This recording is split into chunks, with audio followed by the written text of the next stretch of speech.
The following podcast contains naughty language and ridiculous situations. Listener discretion is advised. Just recently, Kevin Bacon was speaking with Esquire magazine about his involvement with any potential upcoming involvement in any possible sequels to the Tremors franchise. And he wants to do it. He really wants to do it. And when the idea of the television show tanked, he was pretty upset about that because he really wants to get in on this. He's been watching the films. He says in the article it's the only film of his that he watches almost on a regular basis.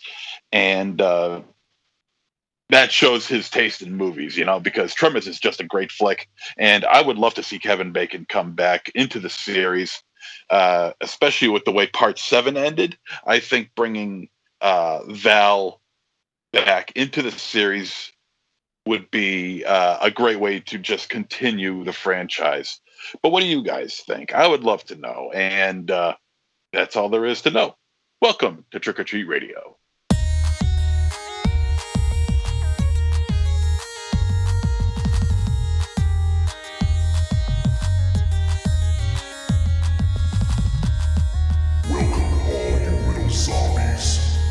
Listening to Trick or Treat Radio, starring the Deadites.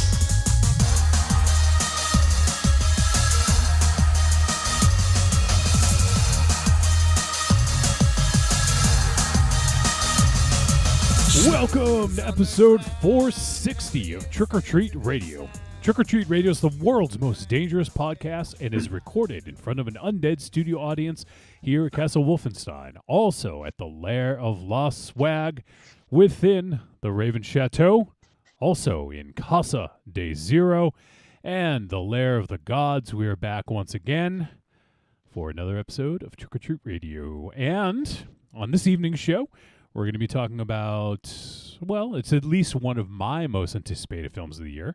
And probably MZ. I don't know about Ares, don't know about Raven Shadow, but we'll find out. But we're going to be discussing the film In the Earth from director Ben Wheatley. I've been looking forward to this one and looking forward to the discussion that we'll be having in, roughly the second hour of the show. So, and then we'll have some voice messages. I think we got at least one or two right now. But if folks want to echo like that, if folks want to get their voice messages in, there's still time. So go ahead and shoot a message over to podcast@trickortreatradio.com if you're listening live. I'd especially like to get everyone's thoughts on In the Earth if you've seen the movie. And if not, I don't know, you can give us thoughts about anything else. Anything else that's come up in the show in the last few weeks to last few years. Who gives a fuck, right, Raven Shadow? Yeah, fuck it, man. Freeform blowing. Whoa, what? What? Yeah, freeform. Freeform blowing. Blowing. Yeah, I think you said blowing. I didn't say blowing. You kind of did. Yeah, I'm all for that. No, I think you're right. Jesse, I am well aware when I hear the word blowing in my presence. Yeah, that's very Freudian. That's why we're calling it out on you. Very Tom Petty-ish. Tom Petty-ish. Free blowing. Oh, free blowing. Yeah. Gotcha. Free blowing. So that's what's up for this evening. And if you guys are listening live or hanging out, we appreciate it. And what else we got? I don't know. What's up with you guys? MZ, did you get a new hair color or is that the same? It looks lighter. No, it's the same. Oh, I don't know why it looks more pronounced today for some reason. Maybe more light. Maybe it's growing. Maybe. It's you know maybe. What? It's Maybe. You sound like Mitch McConnell. The more I look at it, it looks like it's more yellow than anything. I mean, in certain lights, it kind of looks like it's silver, but it looks kind of yellowish to me. I don't know. You're a silver fox. I'm a silver fox. Like you're almost a year younger than Rue McClanahan was in Golden Girls. That's insane. Is that a fact? I think I saw. Well, That's it's on the internet, but she was 51. I guess in at least season 1 of the Gold of Double G. Look at him dropping some Golden Girls I knowledge. know. Veterinary, I'm impressed. veterinarians and Golden Girls. What the hell's going on with him? I know all about Saint Olaf and that shit. But I mean, have you finally started learning how to use the internet? well, sir, yes, He knows Facebook. I know something else too. But no, that's very funny to me. And I know you're encroaching on a high number. It's fair to say. Oh yeah. A milestone. Yep.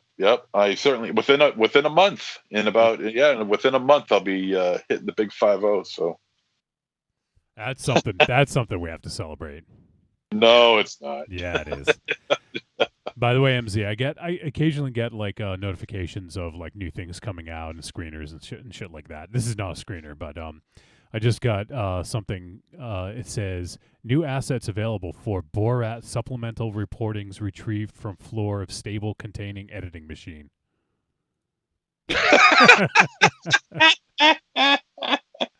So it looks like it's coming out on May 25th on Amazon Prime. So like, I guess it'll be like I don't know if it's the unedited version or if it's just like Oh God. clips that got it that like that hit the cutting room floor or something. I can only imagine what like a director's cut or an unrated cut of that movie would be like. Jesus, because that movie was just insane.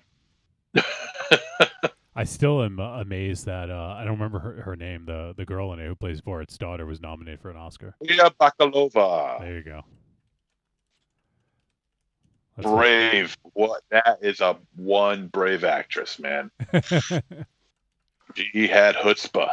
I love her in that movie. She was fantastic. Talk about having guts. Unreal. That's pretty nuts. So there you go. There's a little bit more Borat coming out for you in a few days. Especially the debutante's ball. Oh my god! Oh my God. That scene was one of the most ridiculous things ever. That was outstanding. It was Bravo. pretty great, yeah. Standing O for her. Unbelievable. With the Wuhan flu. So what do you guys? This is kind of related, I guess. But what do you guys think of? So now a few films are backtracking, like especially the one that I saw was Dune. Dune was supposed to hit theaters and HBO Max same day, but now they are backing out of the HBO Max thing and just doing theaters. So what do you guys? Are you guys ready to go back to the theater? Nope. Not Yeah, unless no. it's properly spaced, you know. I think the thing that worries me the most, and you know, I think at this point, Ravenshaw, are you fully vaccinated now? Yep. I got fully vaxxed on Saturday. This past Saturday, So you vaxxed that ass up. I vaxxed that ass up. So good. I'll be completely vaxxed. Not this Saturday, but next Saturday coming up. All right. Well, there you go. But so you know, now that we've all are vaxxed or almost vaxxed, like I still don't. I don't know. Like I still don't feel comfortable going and sitting in a theater with other people, even if it's like super like like a small percentage of the theater full of just breathing the same air for 2 hours. It's Yeah, but I not think relaxing it's to me. properly spaced. I mean, I think if there's proper distance, this should be okay. But it's not distance. It's the air. Like if the air isn't filtered properly, it's just like that whole theater is full of everybody's fucking germs. There's someone doesn't have to breathe on you for you to get it. Especially if there's central air, like pushing air all around. That's the big thing. Mm. Now, being vaccinated obviously helps hospitalizations and death. Like that's the thing. You could still get COVID. Chances are you probably be asymptomatic or maybe slight symptoms, but you can still spread it if you've been vaccinated. So there's still risk involved. I think I'd feel better if there was like a certain percentage of people in the country that were vaccinated, like 75% or something. I'd feel more comfortable, but I don't think we're ever going to get there. Well, Johnny, 30 is close to 100, right? I mean, it 30. reminds me of algebra class. I'm gonna You've been see. watching too many Little Rascals. 50, well, that's almost 1 million. Yeah. Although I did have an interesting encounter when I went to get my my second vax last Saturday. Oh, really? You want to talk about that? Yeah, so I go there, and it was out in Natick, and it was a big one of the mass vax centers. And it was actually, they were doing walk-ins. So it was way easier to get into now. So I go in, and I'm like, oh, I'm here for round 2. And the woman, the nurse that was doing my shot was like, how you doing? I'm like, oh, I'm excited. She's like, oh, I can tell you're excited by the way you walk in. And I'm like, yeah, you know, I almost want to say I want to vax that ass up, but I didn't. Jesus, yeah. Please don't say that. So she sits down and she raises up my sleeve. And for the folks who don't know, I do have a dragon tattoo on my left arm. So she goes, wait, you got a Brad Dragonsack tattoo? I do have a Brad Dragonsack tattoo on my arm. It's weird. Nice. Represent, man. That's why I wear a t-shirt when I swim.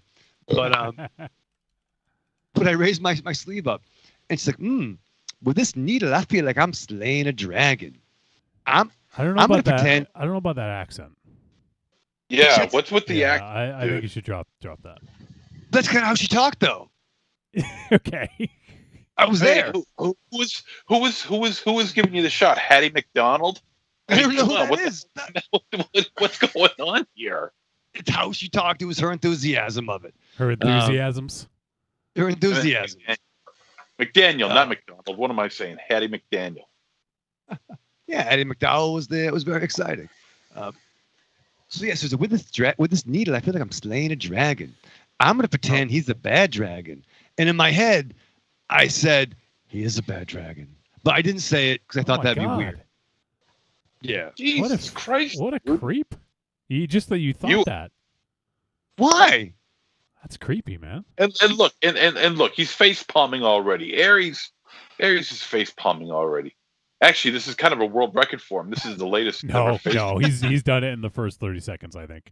Yeah, before. yeah. This is the latest he's ever face palmed, I think. I feel like I'm slaying a dragon. That's what she said. What the hell? I mean, come on, dude. It's an evil dragon. Yeah, no bad. I'm like, he is a bad dragon, but I didn't say that would be weird, so I didn't say that. But in my head, I said that.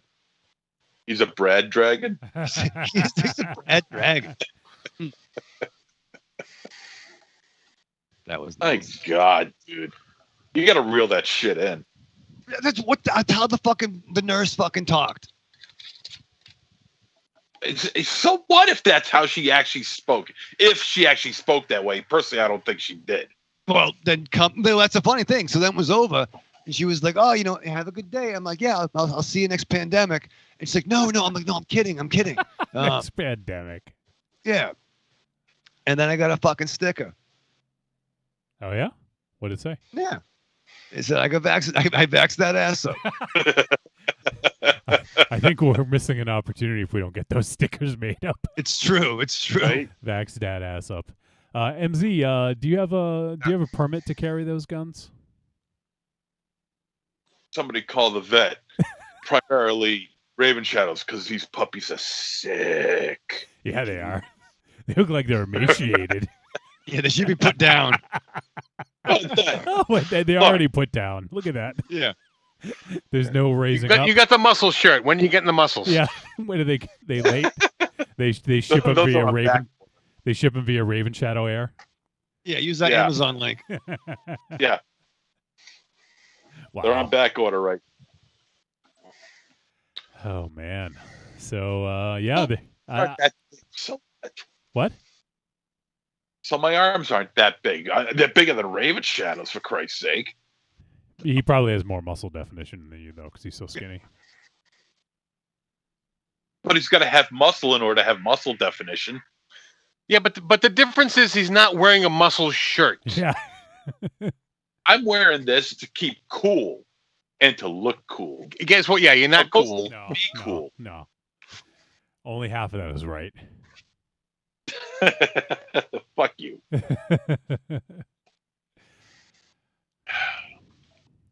So, Fuck off. so I'm not ready to go back to theaters. So, I don't know when Dune's coming out or one of these other flicks are coming out, but I mean, I can't blame them for wanting to get full, to get like the box office receipts first, because that's a lot of money that they're losing out on if they go to HBO Max, But I don't know. Like I'm just not ready, and I think that that could be a missed opportunity because they're gonna look at the receipts, the box office receipts, and see a film that should have made like I don't know. Let's just say Dune. Maybe it would have $100 million opening weekend.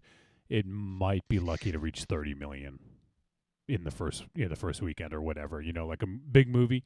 So it's gonna be a failure no matter what. But I think they're going to look at that in the long run because, I mean, even if it just hit HBO Max, it wouldn't make any money there. Yeah. I mean, it's fair. It's a tough one. I mean, I doubt they'll lose many subscriptions. So this fucking echo, I'm gonna kill it. So if people cancel because they really wanted to see Dune or whatever, any other movie, it's probably a very small amount of people that are actually canceling because there's so much content there and it's relatively inexpensive. Actually, I don't even know how much it is. I get it through what is it? I think I get it through AT&T for free through my plan. So for me, it's it doesn't cost any extra, but so of course I'd rather see him there than risk going to the theater. But that's me. I know some people are all about going to the theater. I know some people that have already gone and really miss it. They just want to get out there. I think Spiral, the new Saw movie, hit theaters. So I know some people were going to check that out. But I mean, you can't replicate the theater experience. I will absolutely wholeheartedly say that. But it's one of those things that I'm just not ready to go back yet. No, I agree. I mean, I think Black Widow might be the big test for if folks will go to theaters. In terms of wide population. Not necessarily. I mean, there is a certain movie that's going to bring everyone to the theater. It's not going to be one movie. Dune is a movie that would bring some people to the theater. Black Widow is a movie that would bring a different, population to the theater. Everyone's going to have that movie that'll make them go. The longer the time frame, the less important that movie has to be to that person. But there is something that's going to make someone go to the movies finally, if they are a fan of going to the theater.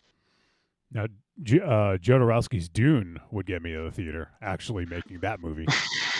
Oh, man. If Jodorowsky theater, that'd be great. Not the documentary, but actual Jodorowsky's Dune, if he actually directed it. That's what I mean, yeah. Is that what you mean? Yeah. Okay, all right. If he had actually made his version of Dune, that's what I mean. It's just it's not too late. It's not too late. He's like 90 years old, but it's not too late. He's getting up there. What, 93? Yeah, he's something like that. Let me see. Pretty old. He's still pretty with it though. He is. He's 92. Wow. Yep. Jesus. Fucking crazy. He's totally with it still too. It's awesome. Yeah, it's all the pot he smoked during during his lifetime. Maybe. But I mean, yeah, I mean, I want to go back to the theater. I would love to see them open again. In spite of the fact that you got to deal with jerk offs and assholes and people who can't shut up and being on their phone and endless amount of commercials and trailers for movies that nobody gives a damn about. But I think I would tolerate it just to see one more, decent movie that I'm interested in seeing in the theater, to be seen in the theater instead of seeing it, on my TV. Well, it's not like it's going to be your last movie in the theater. Oh no, I know. At some point, I mean, the theaters are going to legitimately open up full capacity. Everything's going to be fine again. At some point, we're going to reach that point. We're going to hit that point. But it's still not going to happen, and it's not happening now. I think they're opening up too soon. Well, yeah. Well, that's what I'm saying is that at some point you're going to feel comfortable enough, and there's going to be the right movie, and you're going to go to the theater. One thing I just it would have to be one hell of a movie for me to go see it, though. At this point, one thing I just saw. This is not related to going to the theater, but I don't know if you saw this, MZ, but it looks like Bruce Campbell is joining Joe Bob Briggs for this week's The Last Drive-In. I saw that, and he's not going to be alone. Bill Lustig's joining him as well. Oh, look at that! So that means they're probably going to be showing Maniac Cop. Yeah, it's got to be, right? Yeah. Interesting. Yeah. Too bad Zadar still isn't alive. Yeah. I would love to see him on Joe Bob Briggs' show. You know what else? I think this is just my guess. I think my guess would be Psycho Goreman will be the second film because it just hit Shudder today. Did it? Yep. So that would be my guess. That'd be cool to see Joe Bob talk about that one because last week they did Fried Barry right after it came out. So I wonder if they'll do. 2 weeks ago. I mean, so I wonder if they'll do Psycho Goreman. I wonder what Joe Bob's hunky boys count will be. 4 explosions, no naked breast, 3 hunky boys, 1 ridiculous kid, 1 really mean girl. Oh yeah, 1 really mean girl, and how many exploding heads? Ooh, there's a couple of them at least, right? So that would be cool. But yeah, that's awesome that Bruce Campbell and Bill Lustig will be on. So yeah, I mean, it's got to be Maniac Cop. Yeah. By the way, Wolfie, have you watched the DVD yet, or the Blu-ray, I should say? Take a wild guess, MZ. Absolutely not. Correct. Really? What's your problem? You're missing out on the special features. There's a special feature in there. Actually, it's in the what do you call it? The Easter eggs. Yep. In which there's a quote unquote playable version of Berserk. Remember the Atari 2600 game Berserk? Yeah. Yeah. Yeah. There's like a kind of like a playable version of that, and it involves the characters from the movie. Okay.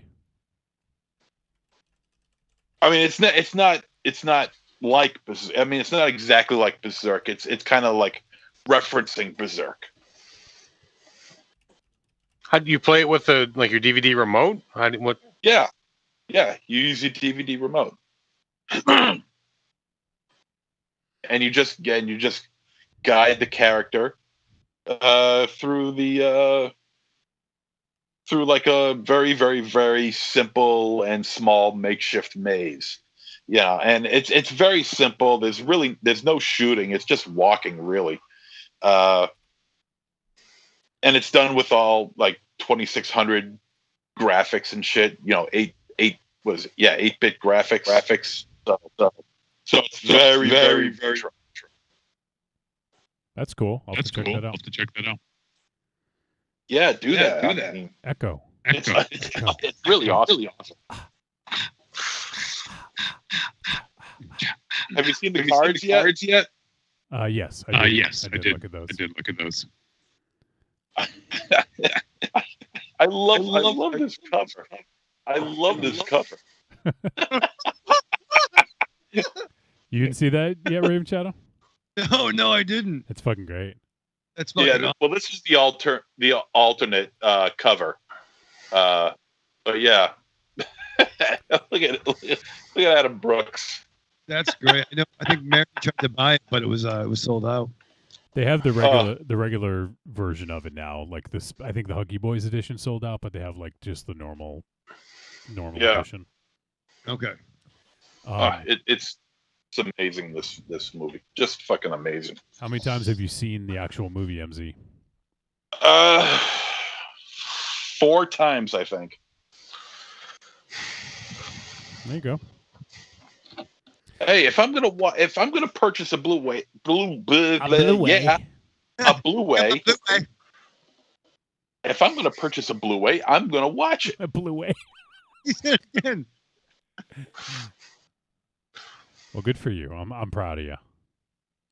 You should be. But yeah, that's so if anyone hadn't seen Psycho Goreman yet, it is available on Shudder, and I believe I think it was on the Psycho Goreman Facebook page. I saw that there's if you don't have Shudder, they have if you use I think the code was Hunky Boy or Hunky Boys. If you use that, you get like a 30-day trial as opposed to like the normal 7-day or whatever it is. So if you guys haven't checked out Shudder, it's worth giving it a look and checking out Psycho Goreman on there and using the code, whatever it is, Hunky Boy or Hunky Boys. So there you go. We got Angry. And going back to, Go ahead. I just want to say, going back to the last drive-in when they showed Mandy. Did you see the commercial for their version of like the chili, the chili monster or something like that? I didn't see it. I saw people post the pictures though. Yeah, I forget what it was.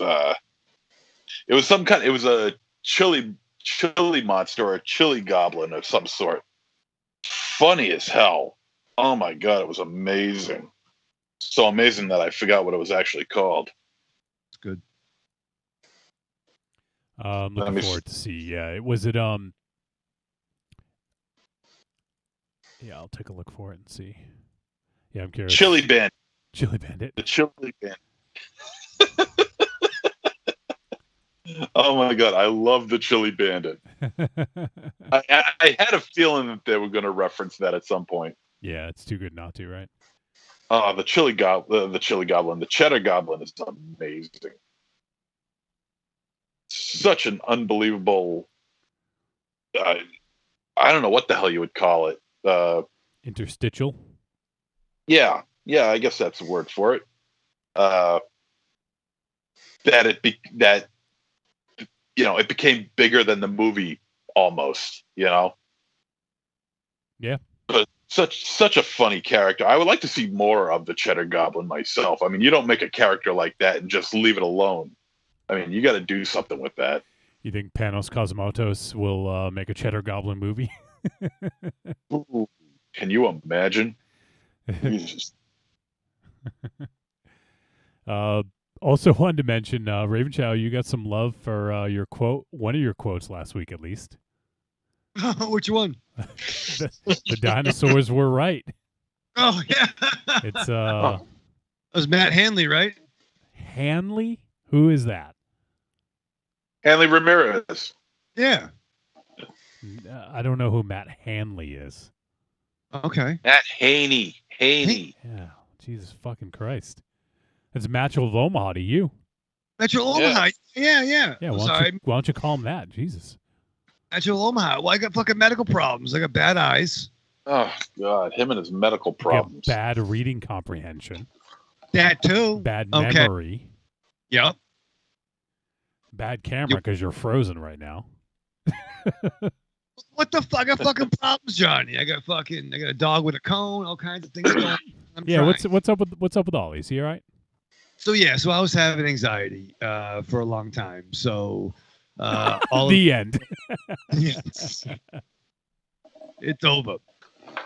So Oliver was diagnosed with bladder stones for about several months ago. So I made the decision. It made sense to go and to have these removed. The challenge was he wasn't showing any symptoms. So it was like, I don't want him to go through this, but it was the right call. So we dropped him off. I've been off since Tuesday to watch him because it's a 2-week recovery time. We dropped him off. Big ups to the folks at Spencer Veterinary Services. Sturbridge Veterinary Services. I forget their name. Well, now you fucked that sponsorship up. They're never going to call us back. The wrong place. Sturbridge SVC, located in Charlton, which is weird. But yeah, so he was dropped off and also had a mass removed on his right flank, which is kind of a bulbous mass, as we talked about beforehand. It was aspirated, so it wasn't cancerous, but it was still a big nub on him. So I dropped him off, and then I got a call. I was gonna do some yard work while I'm outside. While he's in there, I was waiting for him to get home, and I got a call at 10 a.m. that he was out of surgery. That was good. He responded well. They removed the stones and the mass. And when do you think you can come and get him? And I'm like, wait, what? He's like, yeah, he's feeling anxious, and he's kind of running amok in his cage, and otherwise we have to sedate him. And I'm like, okay. Yeah, I guess he just wanted to get the fuck out. He wanted to come. Is anyone else surprised that Raven Shadow's dog is anxious and feels anxiety? The thing is, we have like very similar symptoms. Like we are so symbiotic on so many things. But should we have your bladder stones removed then? It's fucking medical problems suck. But no, they took him out. He's good. He's 11. So I was nervous, but he did it like a champ. So you may have seen him with his cone on. So yeah, I'm just hanging out with my bud next couple of days. But yeah, big ups to Ollie. I was scared, bro. I was scared, dude. Yeah, mine wasn't as scary as yours because going under the knife is a little different, But Ozzy went for a dental, like get his teeth cleaned, and he's never had one done. He has like good teeth generally, but he's getting up there. He's almost 10, and he'd never had one done, so he's getting like kind of a buildup of some plaque and stuff like that. So we just thought that it was a good idea to get it done because you guys will probably all know with animals or even humans, like dental health can lead to deteriorating health in general. So. We obviously don't want that to happen. So we brought him in for his dental, and we had to drop him off at 7:30 a.m. and he was going to be there basically all day. And we ended up picking him up at like 7:30 or 8 p.m. So it was weird because especially since lockdown, since the pandemic started, I've literally been home like aside from a few trips here and there, like been home like almost 24/7 for a year and 3 months now, or 2 months, whatever it is. So it's weird when when you're with your little buddy for pretty much for that whole time, and to like have a day without him was so fucking weird, and we were just worried that like he was gonna wake up from getting the procedure because they had to give him anesthesia to put him under for a couple hours while they did the work. So we were just like so petrified that when he woke up, like he was going to think that, we abandoned him or all these horrible thoughts that run through your mind of like, he's going to be so nervous that we're not going to be there and all this stuff. So yeah, we were like flipping out about it, but everything went fine. He was super like out of it when we picked him up and super nervous. Yeah. He was like almost like we didn't recognize him almost. He was like panting like crazy. His tongue was completely dry and his eyes were like popping out of his head, and he was still like a little high from the drugs and everything. Yeah, it kind of like freaked us out, but he calmed down shortly after, and he's good today. He's got like a little it's funny, it looks like he has like a little sock because you guys know Ozzy's a Pomeranian, so he's really furry. He's really fuzzy, and they had to shave part of his paw to so like he's got like one bare part of his paw, and it looks like he's wearing socks underneath it. Yeah, I ended up getting all of a haircut at his friend Nikki the week prior. Oh yeah, his friend Nikki. Get him down, but then before that, I had to go for a fucking echocardiogram, Johnny. Yep. I had to bring him to a fucking CAT scan. And listen, I'm just saying that I could be driving a new fucking set of wheels right now. Just fucking saying. But he's my boy, as you know. You're a dog lover. You don't go to you don't bring your car to sleep with you, so it's a little different. No. Like I think having a pet's a little bit different than having a nice car. So it's true. Unfortunately, that car is not going to love you back, Raven Shadow. That's true. No matter how many times you put $5 of gas in it. I hate that fucking car. I was almost feel like, listen, I'll give you the Hyundai. I'll give you just take it. Just take the Hyundai. Just take the fucking Hyundai. That's fine. Take the fucking Hyundai. Take the fucking Hyundai. Raven Shadow, have you ever thought about going green and getting yourself a hybrid? You mean like your haircut? Raven Shadow, no, I could see you. You need a Tesla. I could see you in a Tesla. Yeah, long hair freaky people need not apply. Oh my God. Actually, with the hiring shortage, they can apply and they'll get hired nowadays. It's true, right? I'm gonna diversify my skill set, but no, I'm not like gonna Police Academy. Only it's affecting everywhere. People are hiring anybody. Yeah, I'm not gonna do a hybrid. I don't think. Why? And where's this from? His car is more fuel efficient than your Jeep. Thank you, Aries. You are going to have to do some sort of hybrid or electric car by like 2030 because they're all going to go that direction. Every single car. But they're gonna just they're gonna be like retconned. No, just the new ones. And then everything made by that point will be hybrid or fully electric. Well, first of all, who in this room or who listening to the show thinks your boy will be around in 2030? You'll outlive us all. I've said it before, and I'll say it again. Oh, you're going to outlive us all. I don't know how you're going to do it, but you will. What'd you do, Aries? Oh, sorry. You drop a knife on your foot or I have something? a loud mic. No, I broke my stool that I repaired, and I got to repair it again. And well, do it on there. Do it on there. Set your camera up. I probably can. I still got my screwdriver right here. This old podcast. Yeah. This old podcast. There you go. That's good. Yep. All right, so I think we'll start to wind things down here because I'm looking forward to talking about this movie. I know you are.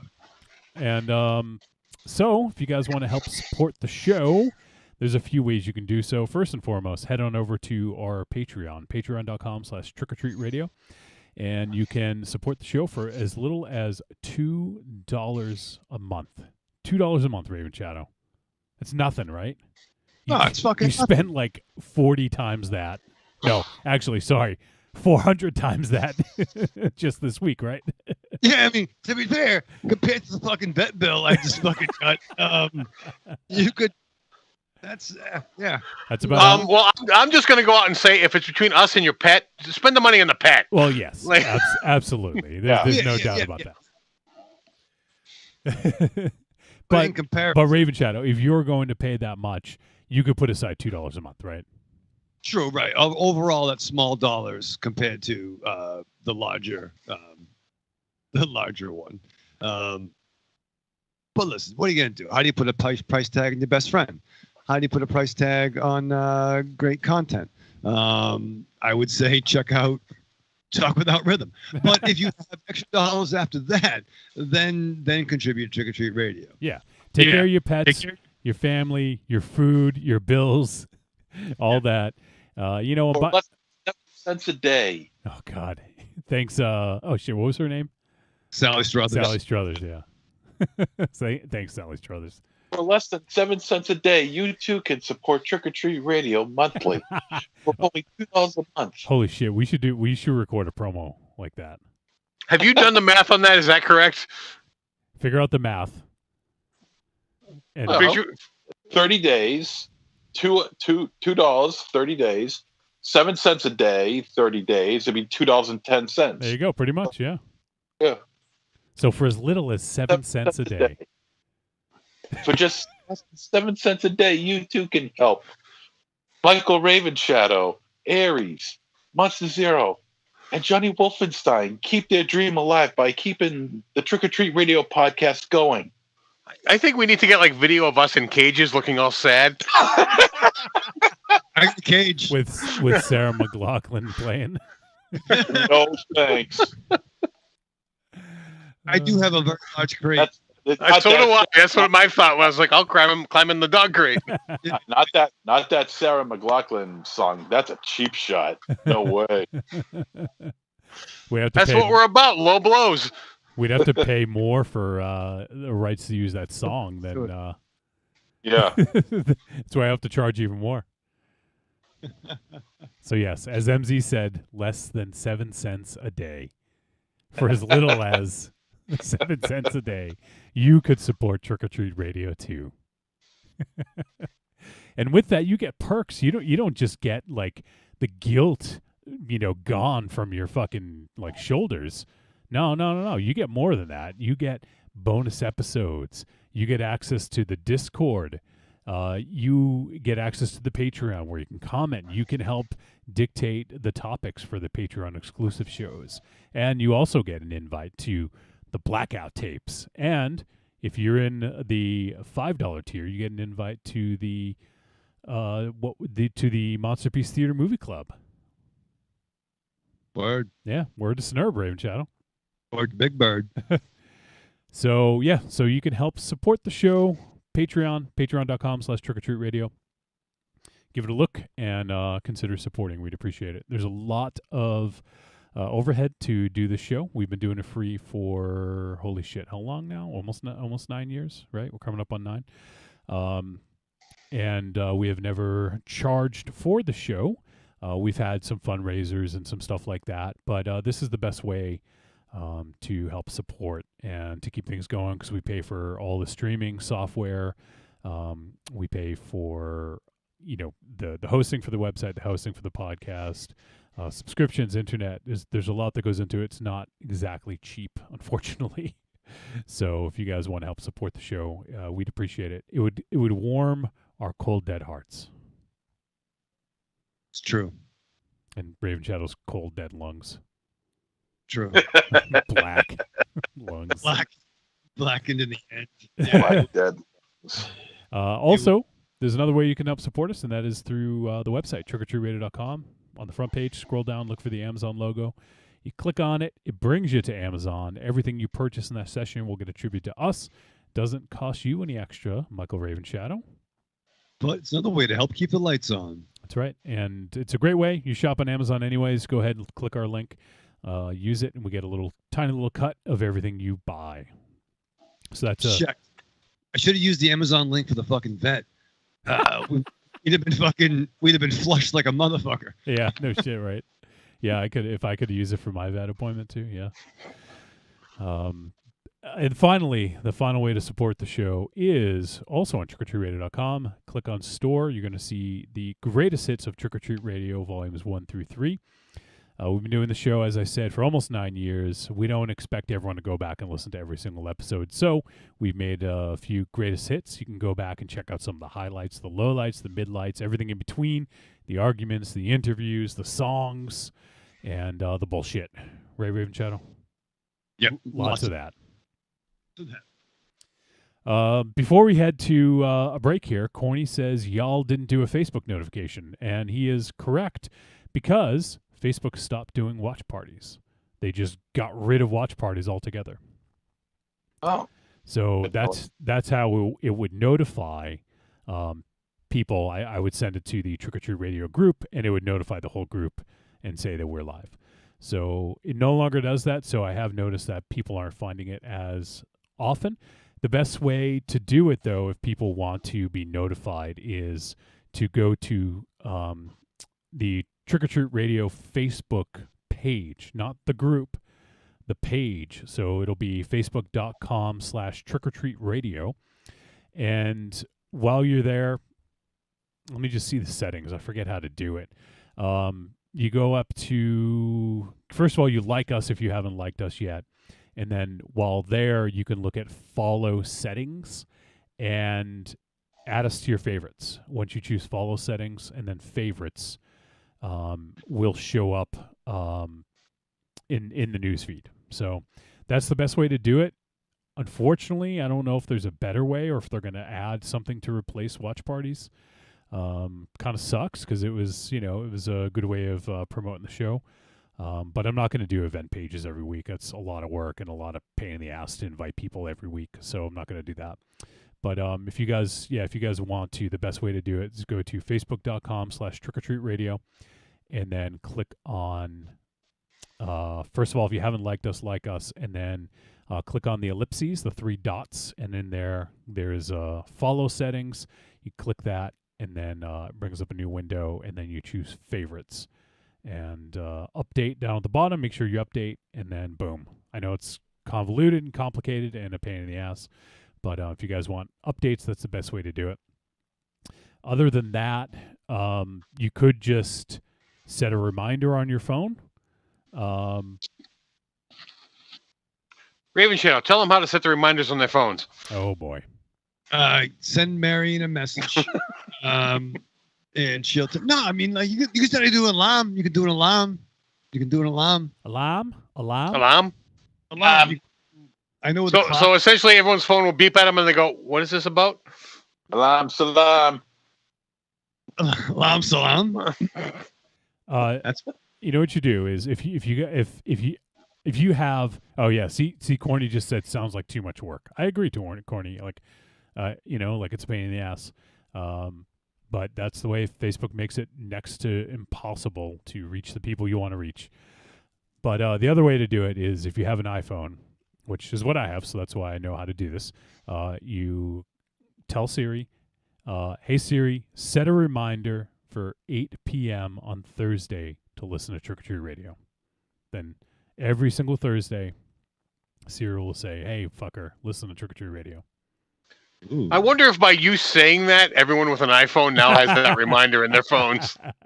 You let that fucking Stephen King book to sell or whatever the fuck. It's like that's a good idea. Everyone, turn your phones way up, or get your phones nearby. Well, see, now we need to do the other side. Hey Alexa, set a reminder for Trick or Treat Radio.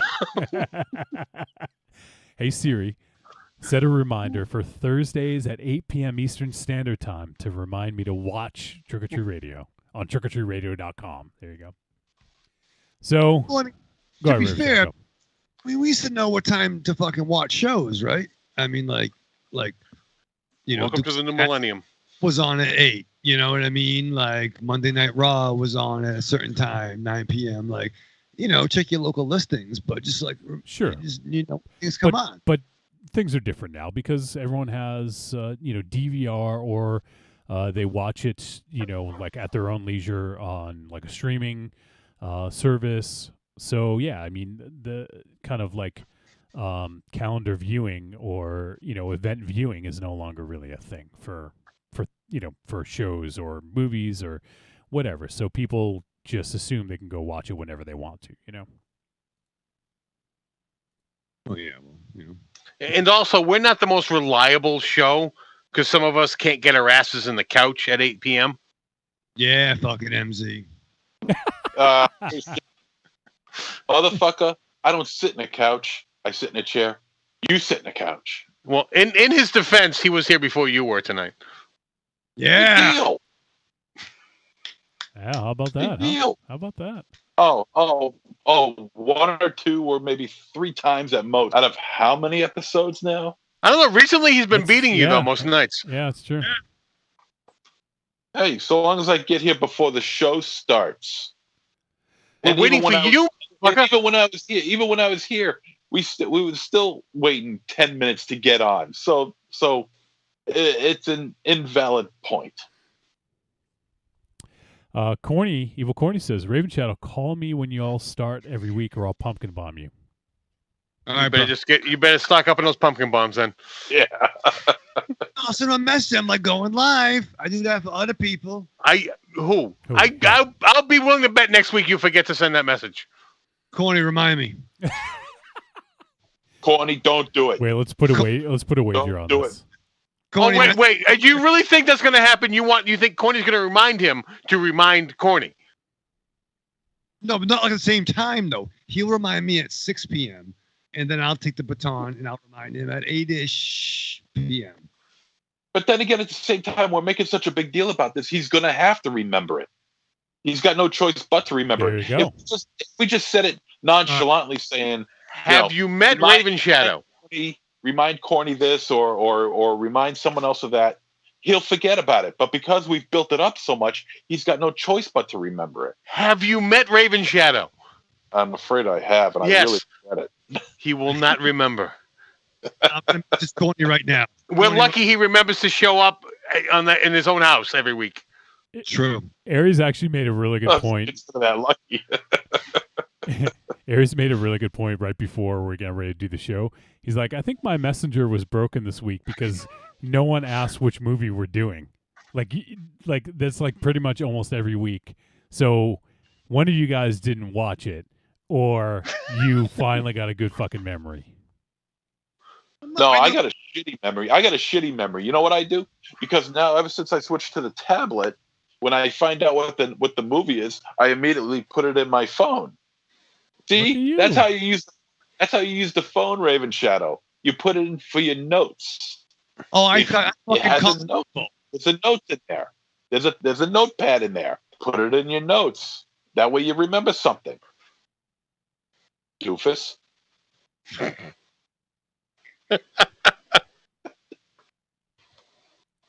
you go. How do you feel about that, Raven Shadow? You know what I mean? What are you gonna do? I gotta ask. How did you remember this week? This week? This week you didn't ask, so somehow you knew. How? I tell you, because I just have a connection with John. Maybe you don't understand. Okay. You're right. I don't understand. I don't think he understands either. Well, he's gonna. He has corny. I bet he has corny. I didn't ask corny. No, but there are certain things I know about Johnny, that he likes kale, he likes fucking Devin Townsend, and he likes fucking Ben fucking Wheatland movies. You know what I mean? Wheatley. What I say? Summer Wheatley. Summer Wheatley. Gosh. Ben Wesley Crusher. Well, yeah, but I know the movie that you like because you keep fucking talking about it. You keep talking about it for 2 fucking weeks. Gojira, Devin Townsend, and In the Earth. That's all I fucking hear. Death taxes and Trick or Treat Radio, right? All I fucking know with Johnny and Testament. That's all I fucking know. I like more than that. Come on. Oh, I know. Kyle Rayner. He's all right. Whoa. I like the things you like. You like lifting heavy things. Yeah, just randomly I see a heavy thing and I lift it. Hey, that looks heavy. Yeah. There you go. Oh. Well, it fucking shows. Let's weigh at least 300 pounds. I can see from here, bro. All right, Raven Shadow. So you sit down to maybe watch the right movie. Who knows? I don't fuck. You sit down to watch In the Earth. What do you do to prepare for this movie? I gotta fucking crush up fucking antibiotics for Oliver. I gotta be mindful for the cone.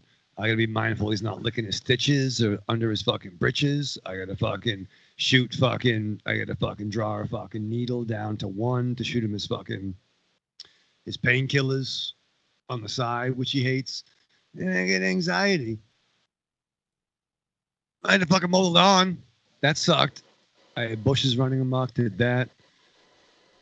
And I'm like, fuck. I gotta watch this movie. It's gonna be long. It's gonna be in the woods. But Johnny loves it. So I'm gonna watch it for Johnny. How do you know I love it? Cause you love everything that fucking Ben fucking Kingsley does. So Ben, what's his name? Ben Whatley? Ben Wheatley. Wow, you made Aries get up. And Wyman Gordon. So yeah, Field in England. That's when I want to piss Johnny off. So you better believe I strapped on.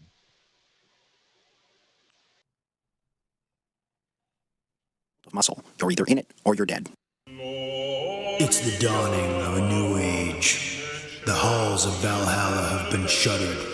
The heroes of yore have either retreated to the shadows or taken to capering for the amusement of the small folk, their past glories a distant memory.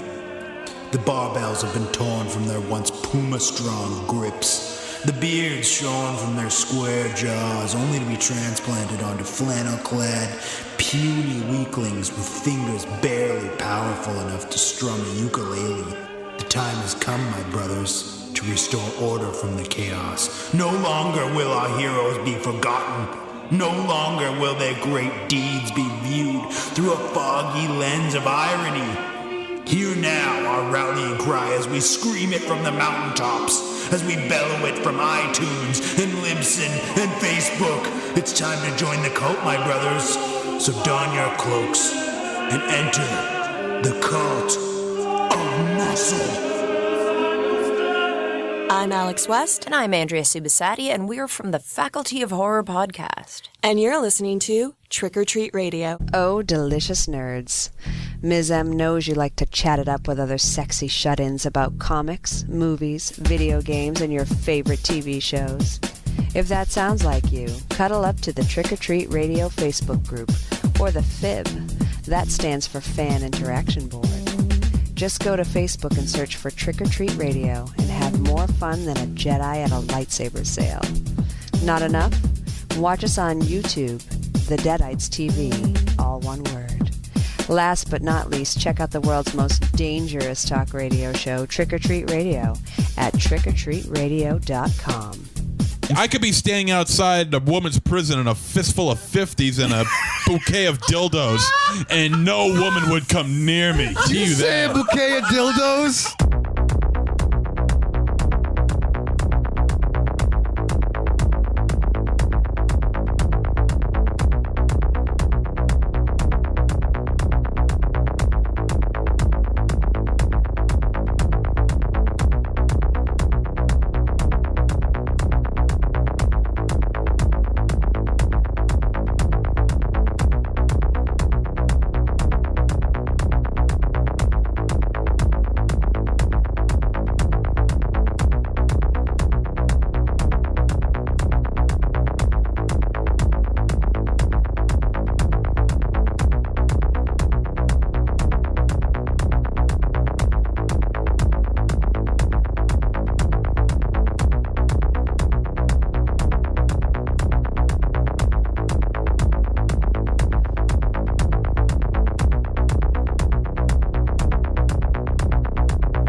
Nice shot, MZ.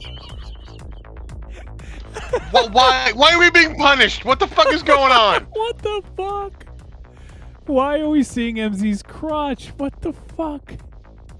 Why did you linger for like 10 seconds? What? What? Did you not hear us? Yes, I did. Why did you linger on your crotch for like 10 to 15 seconds right after we went live? I had no idea that that's what I was doing. I was just standing here. Oh, fucking God. God. You put your dick in the lens and you had no idea. Yeah, you put your dick right in front of the camera and you had no idea. I got lost. I got the baseball game on in front of me. So I got lost. Oh, Jesus Christ. I'm watching the Astros Oakland A's game. So Well, you shouldn't be watching baseball. You should be podcasting. Yeah, you should be podcasting. Our listeners I am deserve your full attention. Yeah. and they're getting my full attention. They're not. You're watching a fucking ball game. Shut it off. No, we just saw your crotch. They're not getting your full attention. They got full attention of my crotch. Jeez. Oh, I hope Corny's not watching it on the big screen. God. Well, of course he is. Put an eye out with that fucking thing. Thank you. It's the one shot he has of having a big dick.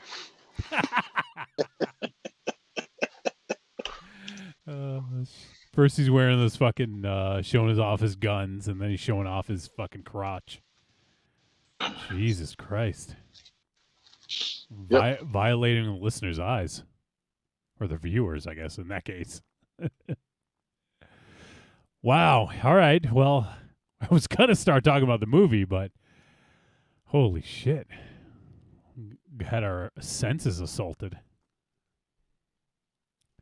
All right. Johnny Rosen. Oh, I didn't know you were there. Your camera froze again. Oh, you came back. Hey, you're the invisible man right now, Raven Shadow. I am. I'm like Chevy Chase. You're like Kevin Bacon. Ooh, yeah. It's a fucking Hollow actor. Man. Shit. That movie sucked. It was really rapey. I remember watching that with, were you there? I know Double D was there. Most of the Maru was there for that. I remember getting out of the theater. I'm like, oh, that fucking sucked. And D was like, Shit, you saw that in the theater? yeah. And like, I even did like, too, were yeah. you, Johnny? No, I didn't see it with you guys. But we're all like, yeah, that sucked. Well, you thought it sucked? Yeah, it sucked. Why don't you fucking tell me? We could have been the fucking Blarney Stone. We could have left. But yeah, he went to 0 to R real fucking quickly. Yep. Evil Corny says, yeah, I saw it and I'm traumatized. And he left the chat room. Nice job. Way to go. He's comatose now. Oh, man. All right. So we're going to talk about our film discussion for this week is In the Earth. This film from 2021 is rated R, and it is 107 minutes. It is written and directed by Ben Wheatley, and the film stars Joel Fry, Reese Shearsmith, Haley Squires, Laura Torchia, and John Hollingworth and Mark Monero. The synopsis: as the world searches for a cure to a disastrous virus, a scientist and park scout venture deep in the forest for a routine equipment run. All right, so this flick here is this film was filmed during the pandemic. So I don't know what was the first film to be released. I know this isn't the first film because I know we talked about Host, which was made during the pandemic. So I know that this isn't the first to be made during the pandemic, but this was also an actual like full film production with a film, like with a set and everything, and they had to follow all like COVID guidelines and everything like that. So I know there's other films being made currently, but this probably was one of the first with all the COVID guidelines in place. I don't know if you guys saw in the credits, they have, if you look, they have like basically like people now credited as COVID, whatever, like I can't remember the title, but people whose job is to manage testing and everything like that. So it's definitely, different world now altogether for filmmaking because of this. Yeah, and it only took 15 days to film this. Which is nuts. Yeah, that's pretty cool. I actually didn't see that. That's insane production, right? That's an insane production right there. Yeah. So, and just real quick off the topic, Evil Corny says Al Cool popped on the screen like a vampire. You just all of a sudden, because you were frozen, you like were there. You weren't there, and then all of a sudden you were there. I'm still fucking frozen. I know. It's a good trick, though. I don't want him to do a trick. At least you're on the screen this time. Yeah, exactly. What was that? Fucking Wow. Did MZ fart? I thought MZ farted. No.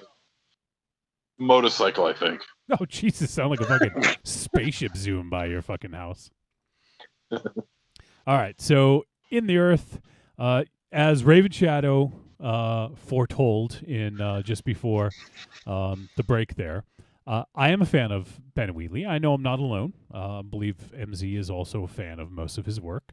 We've done quite a few Ben Wheatley films on this show, starting with Kill List, which, if I'm not mistaken, I want to say Professor J? Do you guys remember who did that one with us? Oh, God, I have no idea. Might have been Professor J. I want to go back and see because whoever it is, introduced us to a director that, we have followed on the show quite a bit. So I'm going to look that up and see. Go ahead, MZ. I thought A Field in England was the first Ben Wheatley movie we did. Nope. Kill List. What's Kill List? Huh. I have the list. So let me go back and see. Kill List was Let's see, free. episode 45. Oh, okay, yeah. A Field in England was 55. So there you go. So okay. Was actually a lot quicker after that than I had thought. So let me actually go to episode 45. I want to see who our guest was on that. I'm pretty sure it was Professor J. Did he also do the house guest? Or the one? I don't know. 45. Let's see. We did a GGTMC Flick Pick of the Month where we did the Friends of Eddie Coyle. No, I don't think we had. Oh yeah. Professor J was co-hosting. Yep. Oh. I was thrown off because it says we had Sir Isaac, Mars, Worcester. You guys remember when the city of Worcester used to call us? Mercy Roulette, Tiny, Gregory Burkhart. So yeah, we had a bunch of people on for that one. But yeah, that was Professor J introduced us to Ben Wheatley. So I personally want to thank Professor J because he is probably one of my favorite working filmmakers. So yeah. So that's a interesting little sort of throwback. So we did Kill List. We did he did U is for Unearthed on the ABCs of Death, the first one, which I think that was one of my favorites on that. He did A Field in England. He did High Rise. He did Free Fire. Yeah, 2 great movies, by the way. Yeah. And I think that's all that we've done from him. We didn't end up doing Sightseers. We almost did, but for whatever reason we didn't. So this is now the sixth film that Ben Wheatley has been involved in that we've done. And it looks like he is doing, this is kind of weird, but he's been announced to direct the Meg 2. The fucking kind of weird. Yeah, it is weird. I'm curious because he doesn't seem like that kind of director to me. But I think he really excels at doing sort of indie art house kind of cinema. But it'll be interesting to see him do that kind of film. Not to be outdone, Lars von Trier will be doing Police Academy 8. Yeah, right. Oh man, that would be something. Wouldn't it though? What about Gaspar Noé? Would he do it? Gaspar Noé, he would do the Tooth Fairy 3. The Tooth Fairy 3. the Tooth Fairy 3. Yeah, 2% Ronaldo. 2% Ronaldo. Oh shit. So Ben Wheatley, we've done 6 of his films now, which he certainly has kind of an interesting filmography. A lot of what we talked about, sort of like the art house kind of indie. I wouldn't just call it horror. He does definitely kind of lean more towards the horror direction, but with High Rise and Free Fire, he has sort of like gotten out from underneath that horror umbrella. And we didn't do it on the show, but he directed a remake of Rebecca for Netflix. I don't know. Did you guys see that? I want to see it. Yeah, me too. Yeah, I haven't. Is it still on Netflix or? It must be. It was an exclusive, so I don't think it's leaving. Okay. So I can check that. And it was it's a I don't know if it's based on the book or the movie, but it's Rebecca was done by Alfred Hitchcock. So kind of, big shoes to fill to step into Hitchcock's shoes. So I am curious to check that out though. All right. So with In the Earth though, as we start to talk about, this film was filmed during the pandemic, and not only is that part of the plot that it takes place during a pandemic. They don't specifically name COVID, but you kind of assume that might be what they mean, right? Yeah. Well, they certainly fit it into the narrative of the film because, you see people getting tested and nasal swabs. So I'm sure that the nasal swabs that they use in the film are actually in real life, in real world, COVID testing. Yeah. So they just fit it in. Yeah, and so at the beginning of the film, well, I guess in the beginning of the film, we don't even what we see is somebody placing something in the earth. it looked like a shard of a rock, right? Because someone was breaking a rock and kind of planted it in the ground and spread some grass around it and kind of hid it from view. And then it cuts to our man Martin Lowry, played by Joel Fry, and he is coming onto this sort of site, and he is, he goes through the whole rigmarole of being tested and everything like that, and he is going to be going to a testing site in the woods, and so he'll be led by a ranger played by Alora Torchia, who plays the character Alma. And we've seen her in actually I don't Midsummer, that's it. Yeah, we did do Midsummer. So we did see her in that previously. Yep. Good call, MZ. And she was kind of one of the tertiary characters. She wasn't one of the main ones, but well, she was one of the friends, right? Yes. Yeah. And trying to see, Joel Fry was in, might have seen him in Game of Thrones. I thought I recognized him from something else as well, but none of this stuff is ringing a bell.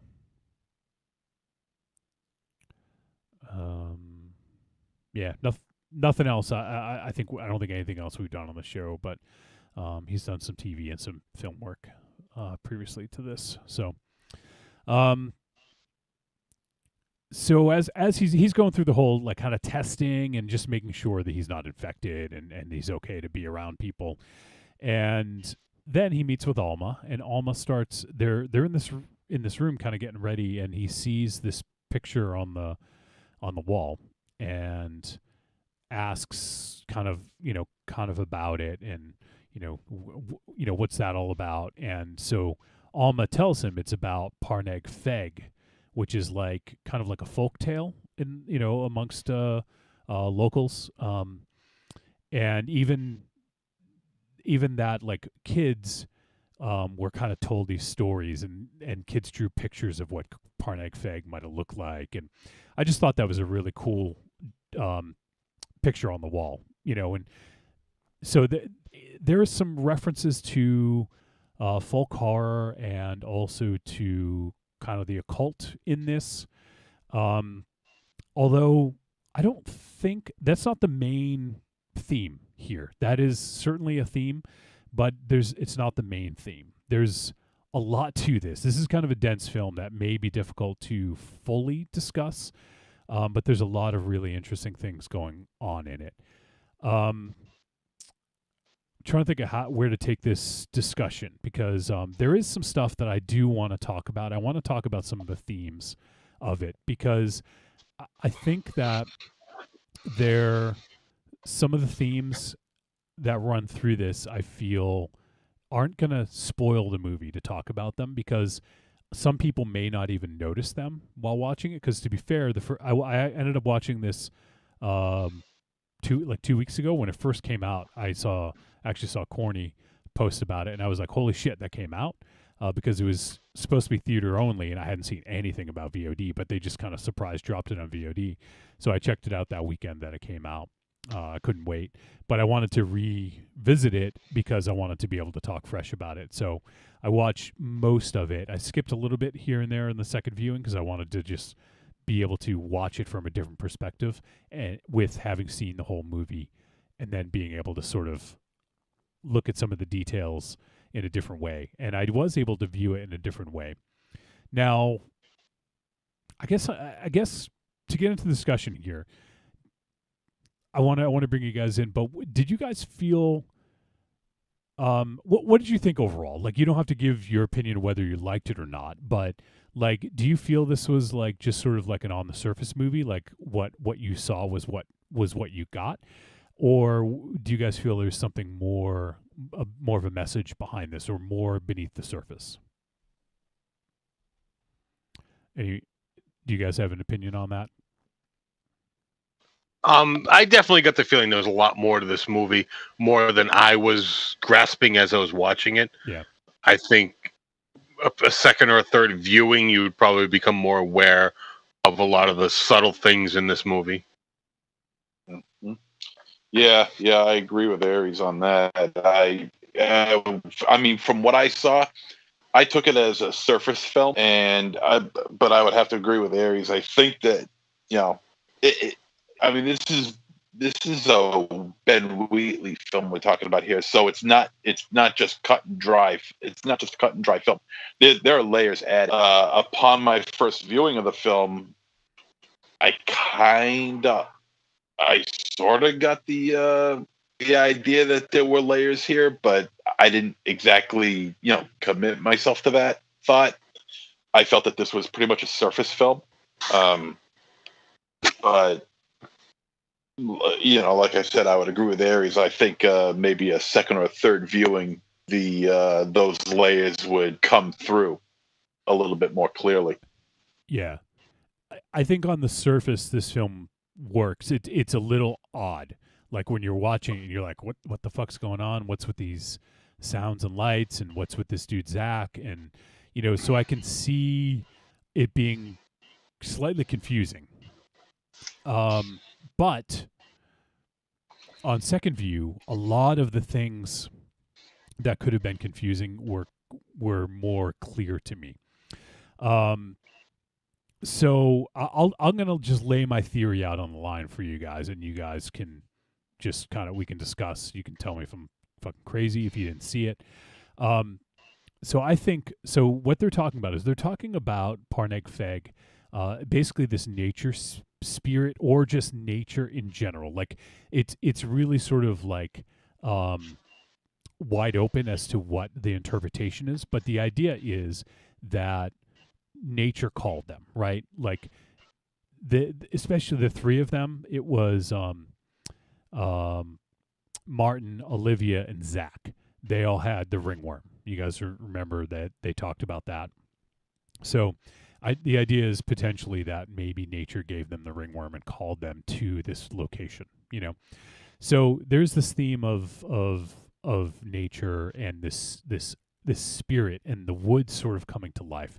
The mushrooms kind of kicked up that fog at one point, and it created this mist surrounding their camp that it wouldn't enable them to leave.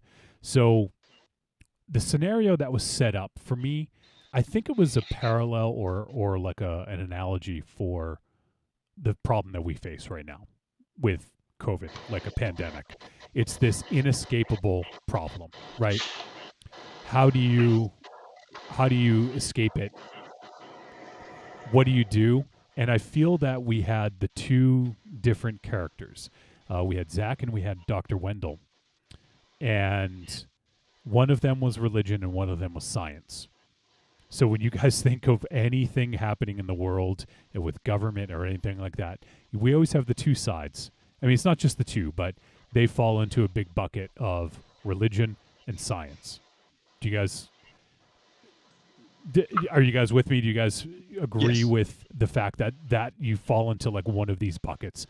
You can kind of be in maybe a little bit in both, but typically you're on one side or the other, right? Yes. So that's how I feel that, and the character of Martin, played by Joel Fry, was sort of he was more on the science aspect because he kind of knew he knew Dr. Wendell. Like they alluded to potentially having an affair or something like that. They never fully said, but they were alluding to the fact that he knew her, and then all contact stopped all of a sudden, right? Well, they had a relationship that was mentioned. Yes, but I mean, like, they made hints that there was more than like something. But she was married to Zach, so there is that, right? And Alma was just a ranger, basically, or tracker. She was the Aries of this movie. And she was on neither side, right? Like, she didn't really have a dog in the race, so to speak, in terms of like which side she was on. She was sort of more the pragmatic thinker and sort of like whichever works best, that's what works for me. Or just she's navigating herself through the world, right? She can do that. So she's almost like the person who just kind of finds their way through things. So I don't know, like as a setup, I thought was super interesting because first we meet Zach. So they make their way through the woods, and as they're making their way through, they camp out one night. They get beat up while in their tents, and they have their shoes stolen. And then as they're walking through the woods, my man Martin gets a fucking vicious fucking wound, right? Yeah. Holy I think shit. it's only rivaled by T-Dog's nasty foot wound from a few years ago. She couldn't watch. She couldn't watch that, man, because that was I fucking bet. major PTSD. Oh, I bet. She's the first thing that came to my mind when that scene popped up. I'm like, son of a bitch.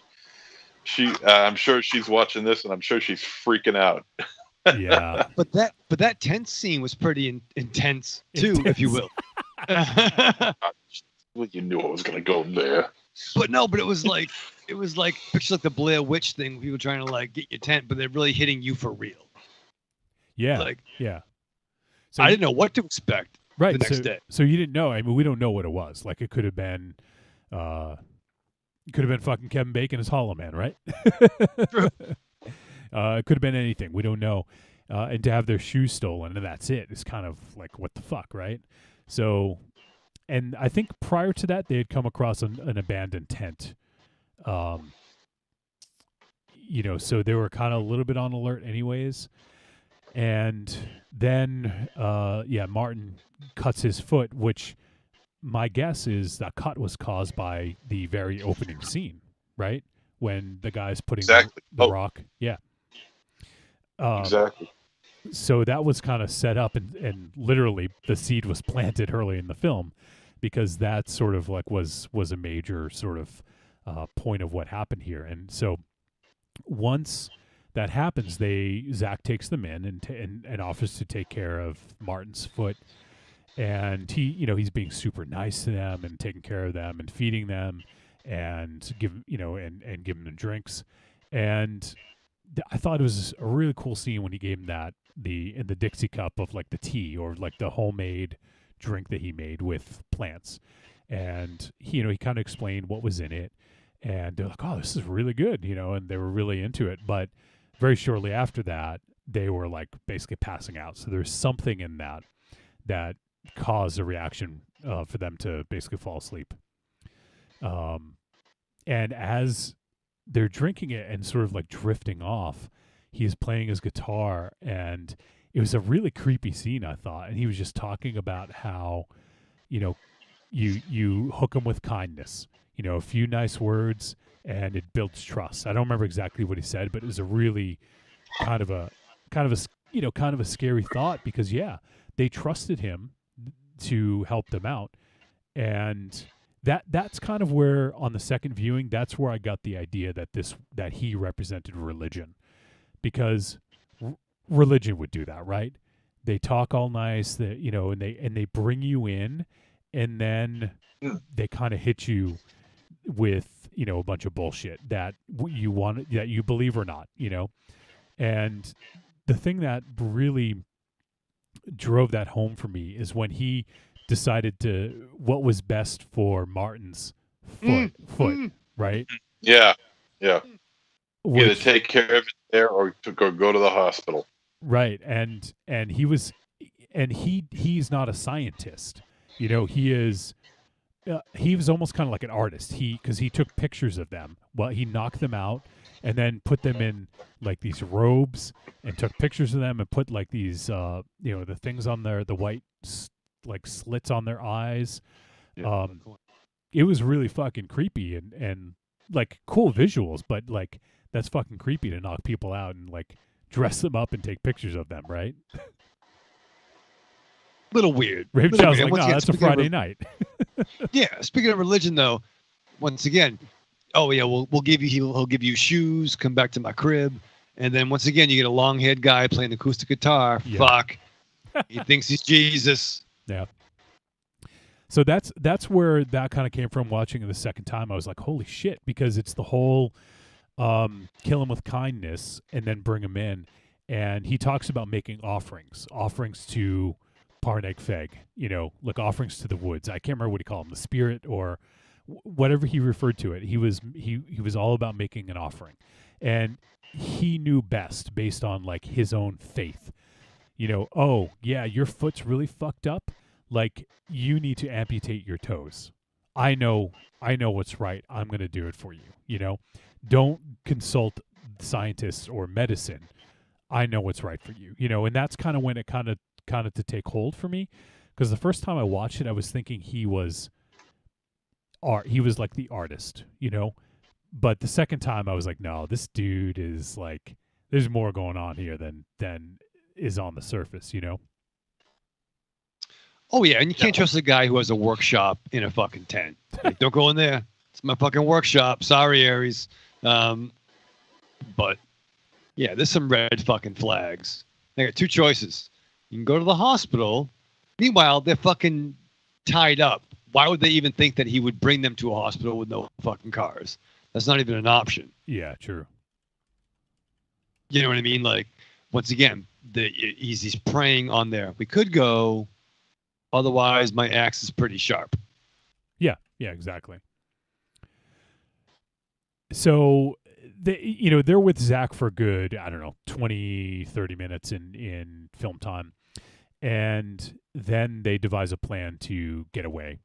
And it mostly works out. He drops like a little, I wouldn't call it a saw. It was like a saw blade, right? Like a little saw blade or something. Yeah. That he drops on the ground, and they happen to see it, and so Alma is able to sort of get it and get loose, and then she hits Zach over the head, and her and Martin kind of run away. And there's a cool scene where Martin is running away through the woods, and he happens to see like a cord. He's like, like almost like right. What do they call it? The army crawl or whatever. He's almost like doing like a low crawl to keep out of view in the brush, and then he sees like. Well, go ahead. Well, funny thing about that, like even like when they were devising their plan, did anyone get a quick thing when Alma was like, "Yeah, we'll run different directions." Why run? Well, you have a bad foot. Oh, what if he chases me? Yeah. No, he won't. Like kind of like, oh yeah, let fucking Lefty Johnson stay behind. You can kind of be concerned about, if you were the guy with missing toes. Yeah. You'd want your running buddy to be with you. Well, I mean, she did have a rational explanation for that, and it did work. It worked. She was the one who attacked him, so he was looking for revenge. Right. It wasn't until attention was drawn away from her. Which she did. Once again. Yeah, her plan worked 100%. It did, but like I would still be concerned if I was a dude missing some toes. Are you missing toes? Well, it's a matter of time, I suppose. But you're going to listen to someone who knows the woods, who understands that kind of thing. Right. Like a ranger. Correct. This is true. But then I thought, when I saw that cable, I'm thinking booby trap. I'm like, oh, fuck, is it going to be a... Yeah, I thought so too. That'd be a piss poor booby trap that he could lift it up 3 feet and nothing happened. Yeah, right. And the thickness of that cord. Yeah, but still, be careful when you could see that cord without your glasses on. True. Yeah.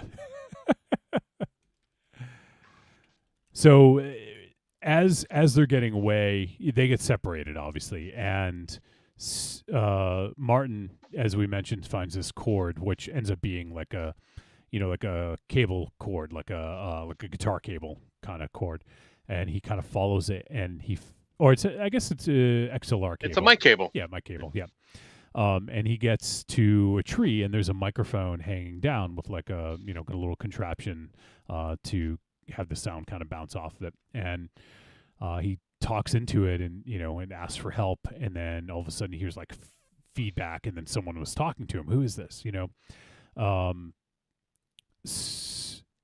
So eventually Martin will get to the camp where Dr. Wendell is, and that's where they were going all along, was to find Dr. Wendell. And he finds Dr. Wendell. And Dr. Wendell is performing all these experiments in the woods. She is trying to talk to Parneg Feg, or nature, or the spirit, however you want to categorize it.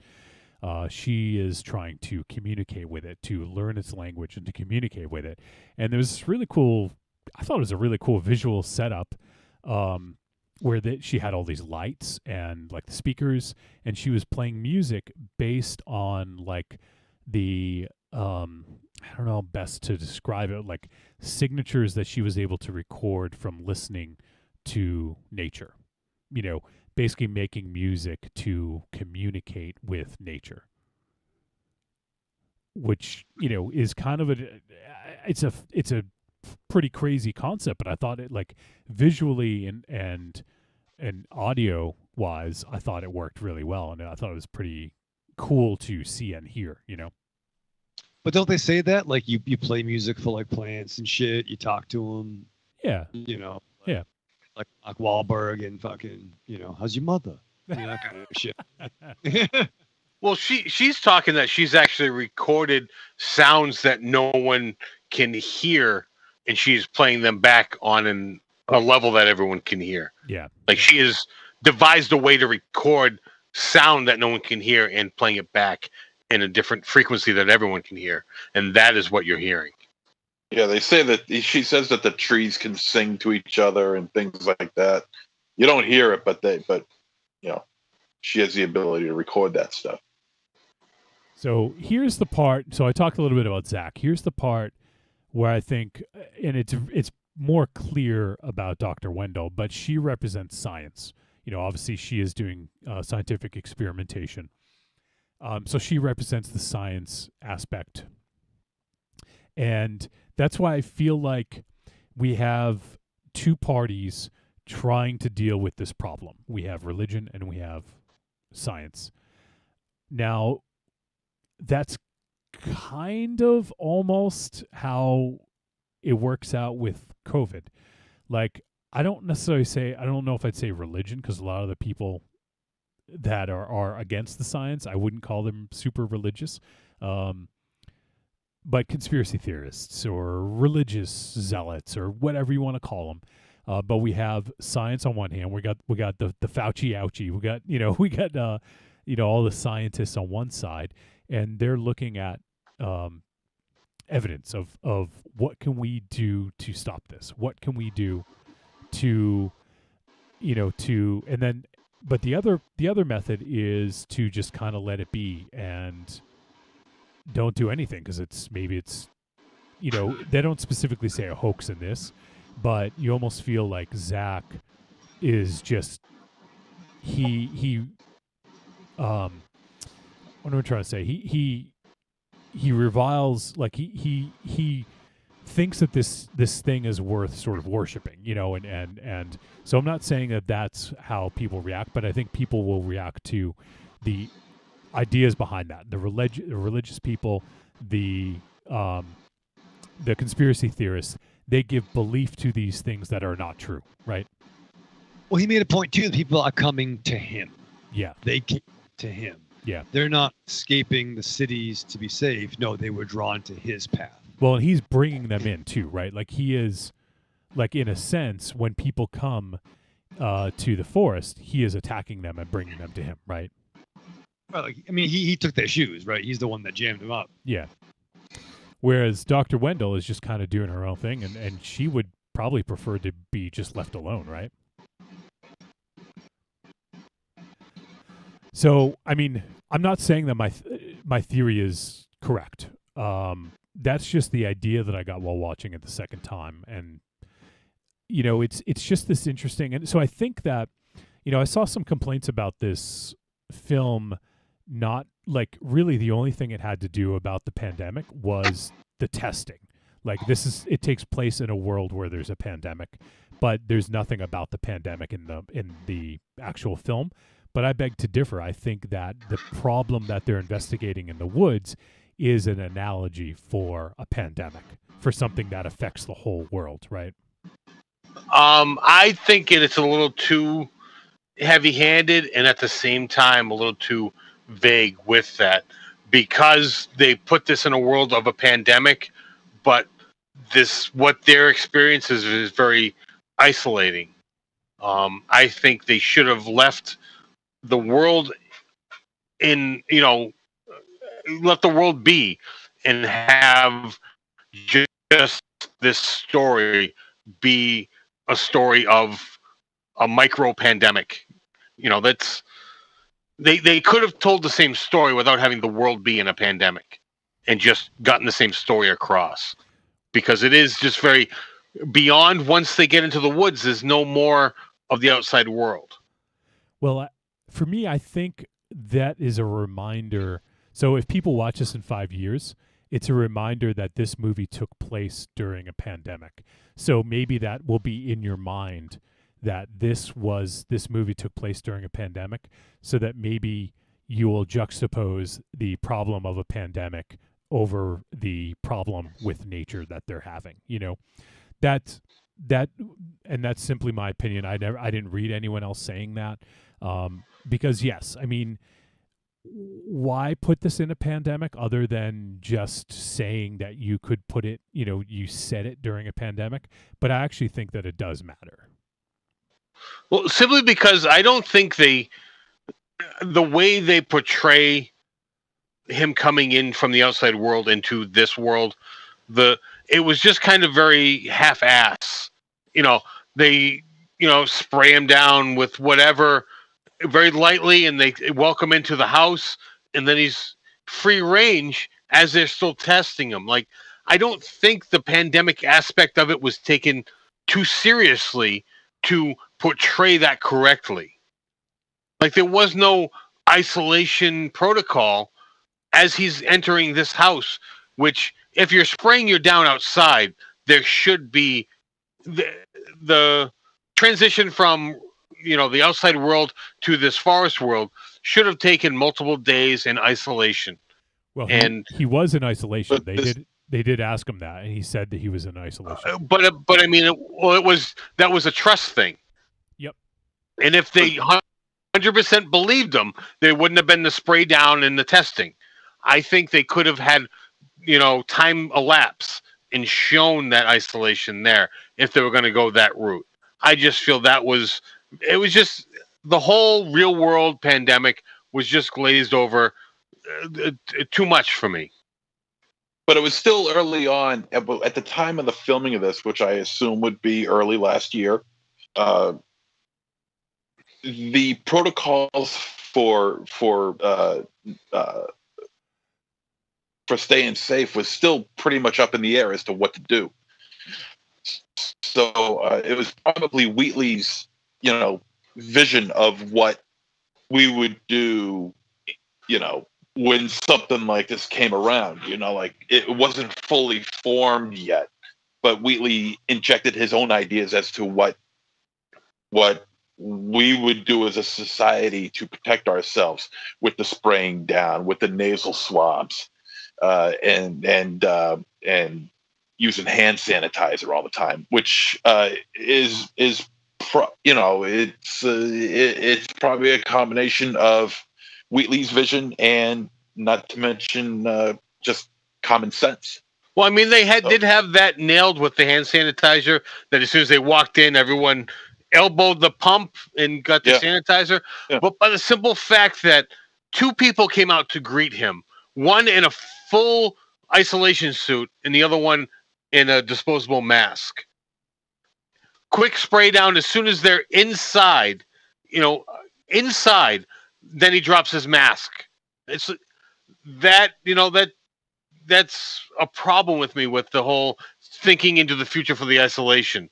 Like, there should have been more thought with that if that's the route you were going.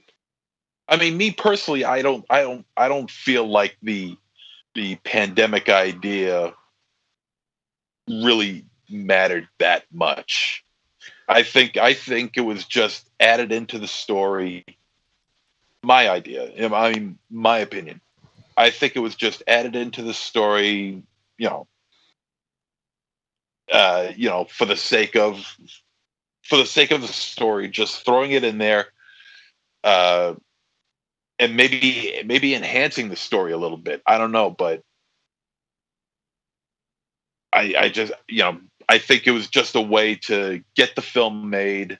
And oh, by the way, since we got to do the social distancing thing, which really didn't happen here at this point, because there was some closeness involved in this film between characters, but the spraying down and then the hand sanitizer and all this other stuff.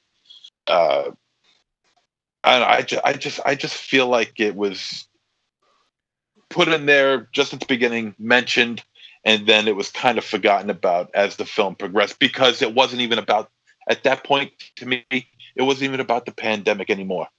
After that, it was all about religion versus science versus a pandemic. But the way I was looking at this is this wasn't our pandemic. This was a different pandemic, because they were taking things to a different level, but only at certain times. I mean, he was stood in a decontamination pool for a simple mist spray. I mean, there was a lot of inconsistencies, and that took me out of it. I felt they were trying to portray that this was a lot worse than what we are going through, and then just kind of disregarded it as the movie progressed. I think if it was that big, they wouldn't disregard it so easily. But that is why I have a problem with it, because they established it to be higher and then kind of tried to wash it away. Yeah, and then put it on the back burner. I agree. So that was much debated. I've seen a lot of debate about, whether or not that was just kind of thrown in. To me, it made sense. But Aries, your point's valid. If it's supposed to be our current pandemic, or, in this case, it seems like you guys thought it was supposed to be a different one that maybe was worse, that maybe they didn't make it as believable. But you know what? Like, I don't want to spend 10 minutes of them going through protocol to do all that. So for me, it was fine. I got enough to understand that this was similar to what we've gone through, if not worse. But point taken. So well, I think. Oh, go ahead. Well, I think. Yeah. I mean, I agree with the points. I thought the pandemic, their pandemic, was a great catalyst for this movie. Even down to how we've seen, it's a nice change to get people into the woods, right? Get them into the woods to be attacked by the, inbred local yokels, whatever they are. Change that dynamic to a mad scientist and a religious zealot. But I think once you have your toes cut off, I'm not going to be washing my hands or worrying about a mask. It becomes something else. Yeah. It becomes a bigger picture trying to survive. Right? Yeah. Yeah, I would agree with that. And when they're in the woods, I mean, they don't really have to worry too much either, especially if they're both fine, I'm more concerned about fucking ticks, because I'll tell you right now, suffer for your fucking art. I would never. Martin is going to heaven, because I would never film what he filmed. I'm not doing that. No, not even for like $1 million. Maybe. You had to get goo in your face, Raven Shadow. I don't want that. I don't. 2 million. 2 million, yeah. For 2 million, I'm cutting off a toe. Yeah, exactly. Yeah, that's cool. All right. The big toe. No, I'll take the little one. I'm just doing it with my hatchet. I don't know where my hatchet is. Well, you would do it right, Aries. Yeah. So, and I also wanted to, I think it's a good opportunity to bring up the score. So, the score was done by Clint Mansell, who I think is one of the finest composers working in film right now. He's done a lot of Darren Aronofsky stuff, most notably Requiem for a Dream, which is, to me, one of the most memorable scores in the last 20 years. And I mean, he's done a bunch of Aronofsky stuff, and he's kind of like branched off into doing just a lot of Hollywood stuff now. He, funny enough, I don't know if all you guys know this, but he was one of the members of the band Popolite itself. So kind of. Oh yeah. Yeah. Yeah. What's his name again? Clint Mansell. Yeah, he's awesome. I fucking love Popolite itself. Yeah, Yeah. he's been doing a bunch of that. Yeah. So, kind of, I wouldn't say following in the footsteps of Danny Elfman, but following a similar career path. Popolite itself was a big band, fairly big band in the 80s and 90s. And now, now he's doing scores. Yeah, and Evil Corny called out, it's actually one of my favorite scores of all time, probably, is The Fountain from Darren Aronofsky. Clint Mansell scored that. But he's won some awards, and, he did Black Swan, he did Moon. Let's see. He's done he also did Rebecca, so that makes me want to see that movie even more now. He scored the Titans TV series Raven Shadow. No shit. Yeah. He did Ghost in the Shell, the movie. Some Scarlett Johansson one. Yep, he's done some Black Mirror. He did High Rise. Let's see. Yeah, he's done a bunch of shit. But he also did The Wrestler, another Aronofsky movie. He did Smoking Aces, Raven Shadow. There you go. Piven. And Pie was his first one ever. Aronofsky's first film, or feature debut, was scored by Clint Mansell. So, yeah, I think he's great. And Ben Wheatley had talked about how important the score was to this movie. He said early on he kind of wrote with the score in mind, and he wanted to get the right person for it because music was such an important part of this movie, especially in those scenes in the woods. So overall, do you guys have thoughts about the score? I thought the score was great, and it did 100% add to this movie. MZ, I know you typically pick up on scores. No, I picked up on this one. The score was good. The score was quite good. And it was interesting because he had to make music sound like science, almost like talking to nature. Like that must have been a really interesting sort of practice of figuring out how to make that. And I thought that it was really effective. I mean, maybe there should have been like a seizure warning at the beginning of this film, though. For real, like at times I was like, "Woo, people with seizures are not going to be happy with this." Yeah, I'm actually surprised that wasn't the warning at the beginning. Yeah, me too. But yeah, like I thought that the end scene was really impressive. I'm not going to talk too much about where things go because I think we've talked enough about this sort of like, about Zach and Dr. Wendell. And I feel talking about any more about how they may or may not converge may be a bit too spoilery. But yeah, I mean there's some there's some cool stuff. There's a cool reveal that I didn't see coming, and then there was also some of the stuff with Zach in like at night. There's that one shot where he's like backlit with light as he's holding the fucking axe. Oh yeah, Terrifying. yeah. There's some really, really great visuals in this movie. I mean, some really stunning visuals, and that's one of them. That's probably the King High Mucky Muck of visuals in this film. It's really cool. It's really a cool scene, and the movie is just loaded with just beautiful imagery. It's definitely, to me, it's definitely the film's strongest point. Is just how beautiful this film looks, especially certain shots, certain still shots. They're just fantastic. And there is also, yes, I agree with that, MZ. And then there's also some, like, we get some of that sort of, Ben Wheatley brand, sort of like, I'm trying to psychedelica. Like, I don't know how to we get some really interesting visuals and some almost like hallucinatory. I think that's probably more apt.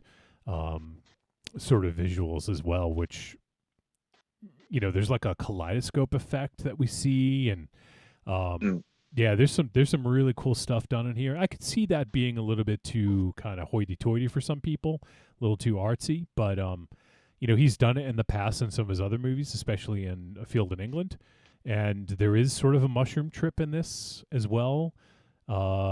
So in a sense, it kind of makes sense to me. But no, I really dug a lot of the visuals in this, and super strong.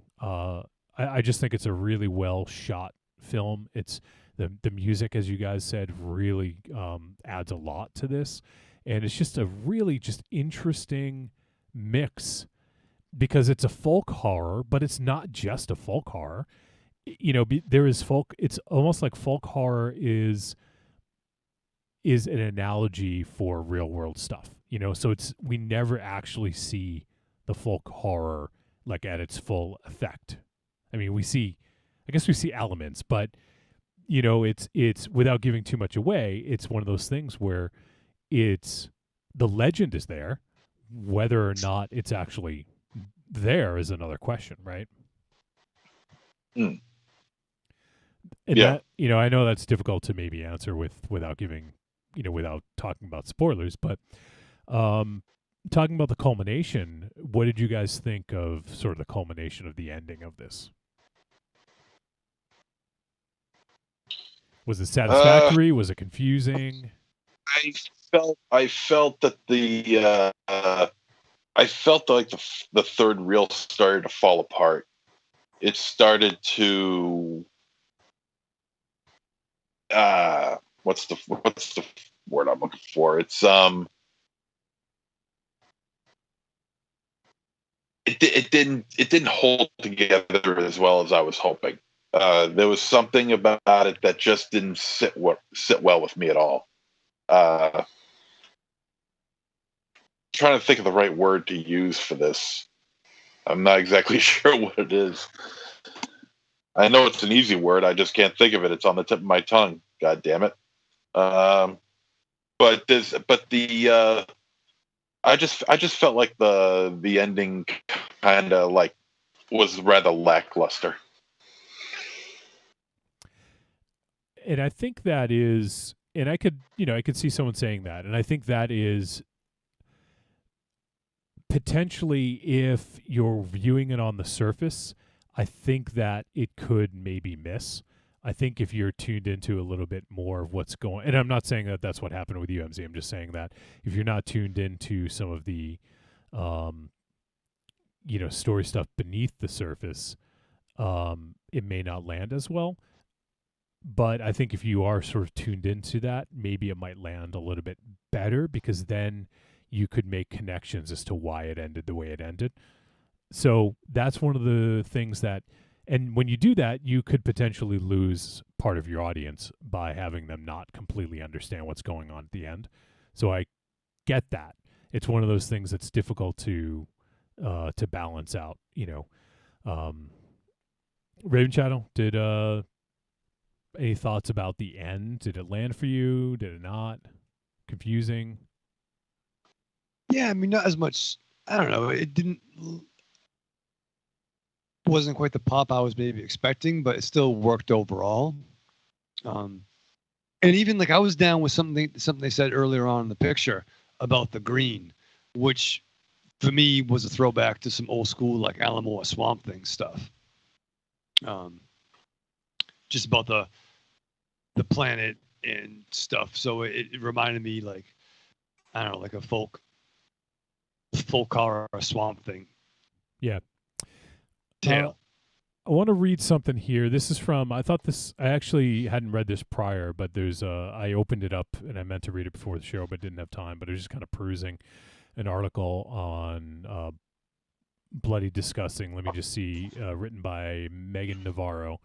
And so Megan says, she talks about Kill List, A Field in England, and also In the Earth, and says, As with the previous two features, In the Earth gives an unflinching depiction of violence fueled by societal ruination.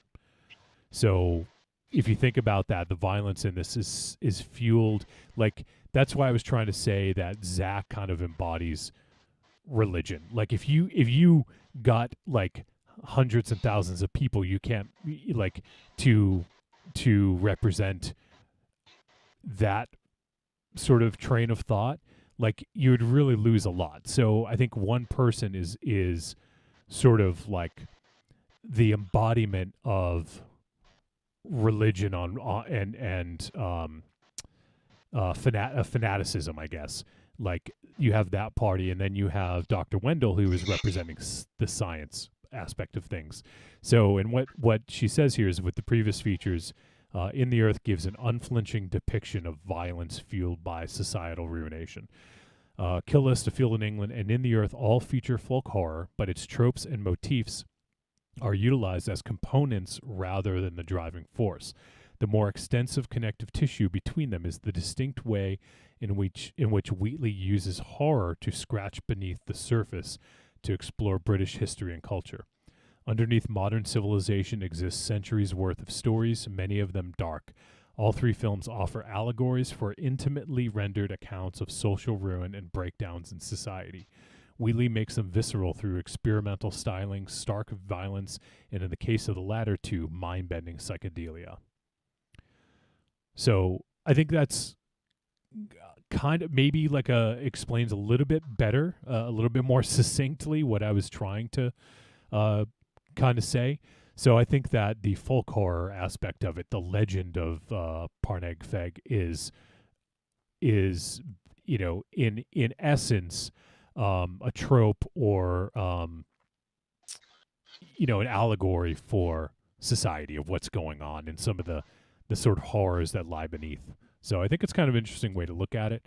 Once again, you can view this on the surface, and I think it's an enjoyable enough film, but I feel like the landing might not stick as well if you're not tuned into some of the stuff going on beneath the surface. Does that the thing I read, does that, I don't know, like, do you guys just think that's all like it's bullshit, like whatever, like, or does that do anything when you think about it like that? I think it's great. I thought some of it was bullshit and some of it made sense. Well, speaking of someone who watched this movie as a surface film, no, I think there's some merit to what you said. I mean, a filmmaker like Wheatley does put layers in his films. They're not just surface films. Yeah.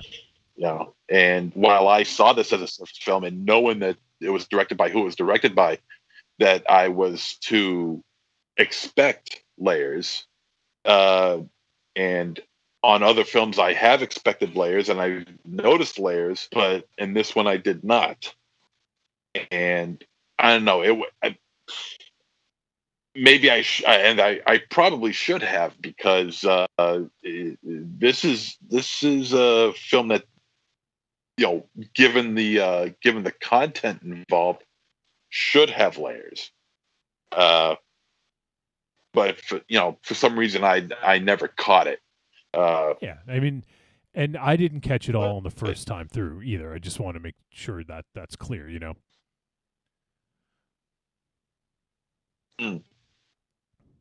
Yeah. It's I mean, maybe I'll give it another watch. I don't know. We'll see. All right. What do you want to say? Is there anything else you guys want to say about this? I feel like, kind of talked a little bit about some of our thoughts, but I want to make sure, is there anything else you guys want to bring up? Any scenes or anything else? There was some nice violent scenes involved in this. Oh yeah. One that just tore right through me was the stitching scene. Oh God, yeah. Oh God damn it. The stitching scene, the cauterizing scene. I mean, And I mean, you really felt for Martin. I mean, Martin was a tortured son of a bitch in this movie. All based around his foot. It was just crazy. Just what this guy went through as far as his foot was concerned. Yeah, it looked really good the way they did it, and also like I thought his reactions were very genuine as well. Like that. Oh yeah. Yeah, Oh yeah. I think that really sold it, because otherwise, if someone was just like, "Oh, that hurts," like it's just not going to sell it. But he fucking owned those scenes. Even to the point where he got his toe cut off. At first, he like almost didn't react, and then he was like, "Hi," like like it just seemed very realistic to me. I mean, not that I've ever had my foot cut off, but you know what I mean, like. Yeah, no. You're right. I mean, I think his acting was the best in the film, particularly in those scenes where he was expressing pain, real pain, physical pain, with his foot involved. It was just, I thought it was just great. Yeah. It was almost though as if he actually went through it before in his life at some point. Yeah, maybe. Like he'd gone through this before. Like he really had his toes cut off prior, and they were like fake toes. Yeah. They glued up some clay ones. But I thought the that chase sequence is really pretty terrifying too. The bow and arrow scene was. Oh yeah. I was really. Anxious. Oh yeah, there's some great intense scenes. Yeah. Well, see, I hated that bow and arrow scene because he wasn't drawing the damn bow. Was he just pulling it back like just a little bit or something? Yeah, that thing would have gone 5 feet at best. Like there was not like, and every time, like that, like every time he drew, I was like, "Come on!" Like that was enough to. Why didn't they hire you? Religion on his stuff. I don't know. They should have hired you to be the ranger advisor. I could have been the other guy, and I would have shot her in the first shot. That's why you weren't there. Yeah. Oh, and by the way, I didn't even recognize him, but the actor who plays Zach was the lead in A Field in England. I completely did not recognize him because of the beard and the long hair. Yeah, he looked a whole lot older than what he looks like in real life. Yeah, because he played Whitehead, who is the main character in Field in England. So, yeah, pretty crazy. I didn't even recognize him. I did not know that. And I've seen Field in England, several times. So, so good job of makeup and making him look completely different and fucking scary as hell in some scenes. I think that's it. So I think we'll do is we'll head to the verdict on this one and get the final thoughts to see where everyone lands and see if we dug this movie. Trick or treat, baby. I wonder if people would say you're a trick or a treat. Trick or treat, motherfucker. All right, it is verdict time. We'll let you know whether In the Earth was a trick or a treat, and any final thoughts we may have. MZ, you're blank on the camera, but I'll get you back. So, there you go. Okay, we got you. Go ahead. Did he freeze? Yeah, MZ, you're up. You're the one known as MZ. No, because I lost. No. It's just that I lost you guys during the whole Busta Rhymes thing. It just roboted and just cut out. So I didn't know it was over. I didn't know that you were ready for me. Well, we're ready for you now. Okay. One of the aspects of this film that we didn't touch upon, and one thing that just annoyed the living hell out of me was the editing. Editing is a big, strong suit for me when it comes to filmmaking, and the editing in this film was jarring. There was a lot of problems with it that I didn't like. it didn't feel. And also, the film didn't feel very cohesive, especially in the last third of the film. I just feel like the film just kind of fell apart at that point. Now, like we mentioned, now I saw it only as a surface film, so that's how I'm going to rank it as. The performances were okay. I think the guy who played Martin had the best, and I had a hard time dealing with Dr. Wendell because she looked too much like Amy Poehler with black hair. The score is good. It's shot nice. Some very good scenes. The psychedelic effects, though, I think could have been dialed back a bit, for my taste, anyway. I mean, you got a fairly decent, and the story is good, but I also was kind of taken aback by the fact that it's not as supernatural as I would have liked.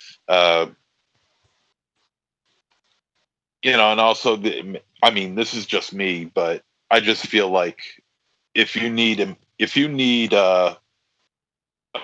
certain equipment or certain supplies, especially something that's supposed to be taking care of a pandemic, I think it should be a little bit more efficient than a 2-day walk. I mean, because there is one scene where you could see them walking down a road, but it's one of those roads which a road, I should say, quote unquote. All you see are like 2 tire tracks, so it's not like cars or automobiles never driven through there before. So that was to me, that was kind of like a hole in the plot as far as I'm concerned. This overall, I'm going to say that this is a minor trick. It does have some things going for it, but a cohesive story and editing kind of kill it. But this is from from what I saw. Like I said, surface film. It might, a second look might make it a tepid treat, but for right now, after what I've seen, I'm going to say this is a minor trick. All right. Let's now check in with Michael Ravenshadow and see his verdict. Yeah, it's one thing as his movie catalog increased and the show moved forward, I really find myself getting excited when there is a Ben Wheatley picture. Even if not everything is my necessarily cup of tea, overall, I like what the dude does, and I'm always excited for his spin on things. And this movie really isn't fits right in that category. I'm curious if there hadn't been a pandemic, would this have been his next picture? How much of real life influences art? But yeah, overall it did work for me. I like the folklore aspect of it. It didn't land 100%. But I agree with even what Johnny was saying and some of the comments from the article. So overall, I would say this is. I mean, if you like Ben Wheatley, then this is something that you will dig. So I'd say overall, this is still a good pandemic treat. All right, now let's check in with Aries, the park ranger. Aries. Yeah. If I could address MZ's plot hole problem, you mentioned, to a road, and then, why didn't they drive? At one point, they passed through what appears to be some kind of mountain laurel, and at that point, it becomes a single footpath, which I believe that would be why they couldn't drive to it, and also not wanting to establish a road to the area they're trying to keep isolated. That satisfy your plot hole? No. Partially. Partially. Okay. Yeah, that. What? I'm just trying to help out here. That's what I do. No, I'm not telling you to shut up. I'm telling Raven. Okay. Now let's get into my review of this. As I already kind of stated earlier, I have a problem with the level at which they established the pandemic, not having a level, I should say, because they were just too all over the place with trying to figure out what this was, and that kind of took me out of the movie right from the get-go. And as the movie progressed, I kind of saw where they were going with the surface story, and I didn't like that, and the overall resolution to the surface story I did not like.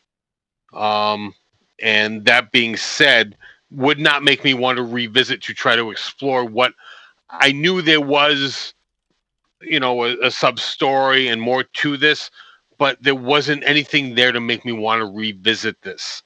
The acting in this was great. The score in this was great. They did a great job of building up tension and suspense in certain scenes, but there was no payoff. This movie left me with horror movie blue balls because there was no payoff to the suspense that they were building to. So because of all that, I am going to have to say that this is a trick for me. All right, and finally, my verdict. You guys fucking know. This is it's a big time treat for me. I loved it. Loved everything about it. And I will say that the first viewing left me a little confused by the end of like what truly happened. But that was, like I said, the more I thought about it afterwards and, having a discussion with T-Dog about it and then watching it again, I feel like I get what Ben Wheatley was going for, or at least left enough there to make it work for me, So I don't know exactly what he had in mind, but it seems like it's dense enough where you can kind of build your own narrative based on what was presented to you. Visually, this film is amazing. I think he is one of the most interesting horror directors. I haven't seen all of his output. I've seen most of it, but I've mostly followed his horror stuff, and his horror stuff is at least interesting. It's doing something new and different that people may or may not like, but he's doing his own thing, and I think that I don't want to speak for you guys like Raven Shadow would, but I think that would be appreciated more than just doing the same old shit and just trying to cash in on what's been done before. I feel like he's very good at making things feel different and original, and that is definitely on display here. As mentioned, the score by Clint Mansell is really well done, and I feel like the visuals really fit what's happening with the music, especially in some of the ending scenes. And I just think this is a super interesting film. I love that sort of intersection of folk horror meets real world, and I think that he does it really well. And this is a film that I do want to see again. Like, I watched it for a second time today, and I'd like to see it again to see if there's anything else that I could glean from a third viewing. But yeah, this is a big time treat for me. I really loved it. I love Ben Wheatley. I'm kind of a little trepidatious about him doing a sequel to The Meg.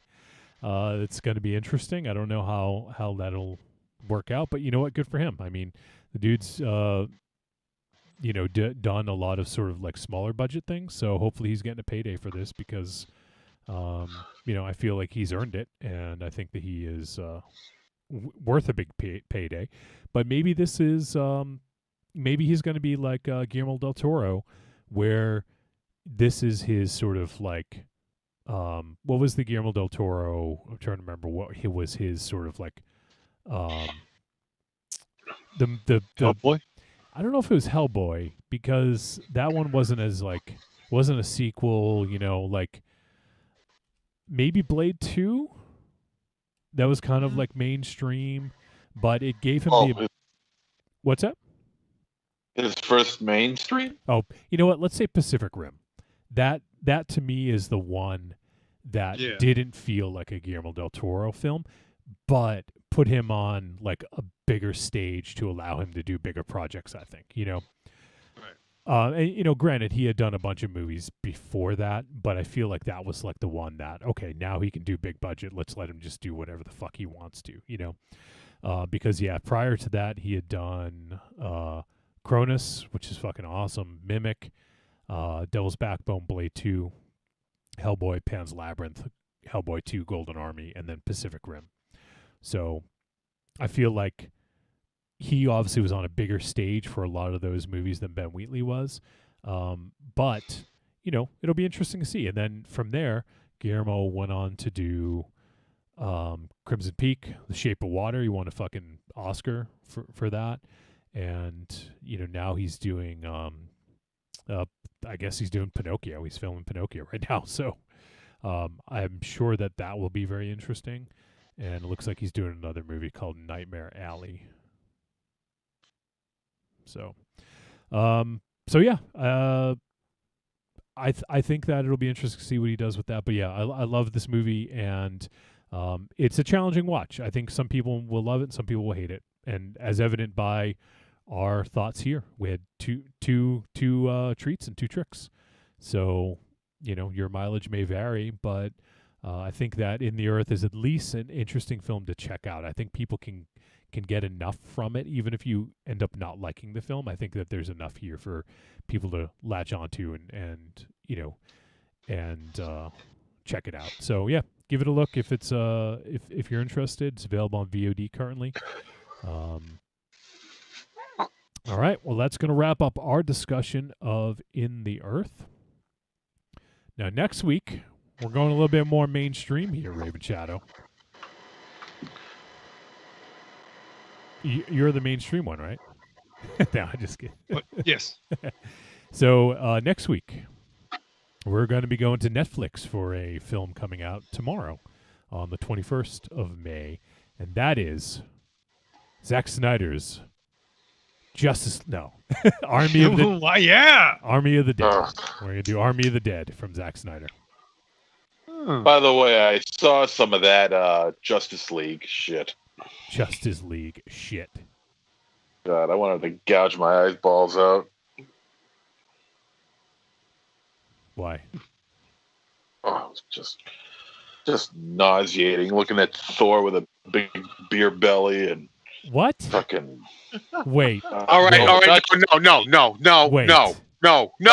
Just move on. Just move on. No, I can't, Aries. Just move on. No. I watched that Justice League shit with Thor with a big belly. I don't know what it is. That's Avengers. Avengers, that's what I meant to say. Not Justice League. Yeah, MC, I was watching that Bumblebee movie when Leader 1 and Turbo were with those kids. It's all the same. It's all the same to me. So GoBots and Transformers are the same thing too. Now they are. Oh man! So one's better than the other. So Army of the Dead is releasing on Netflix on Friday, May 21st. So it'll be available tomorrow. The film stars Dave Bautista, Ella Purnell, Anna De La Guerra, Amari Hardwick. There's some interesting stories. There was an actor, I can't remember his name offhand now, who apparently got in some trouble for child pornography or something like that, and he was basically removed from the movie, and his scenes had already been shot, so they had CGI'd somebody else in his place, actress Tig Notaro, who is a comedian. Oh, really? Yeah. Huh. So Really? I'm actually kind of curious to see how that looks. Apparently it looks good. But yeah. They took this dude out because he was a fucking scumbag. Turned out to be a scumbag. So they took him out. and filmed all new scenes. So, Hey, Wolfie. Yeah.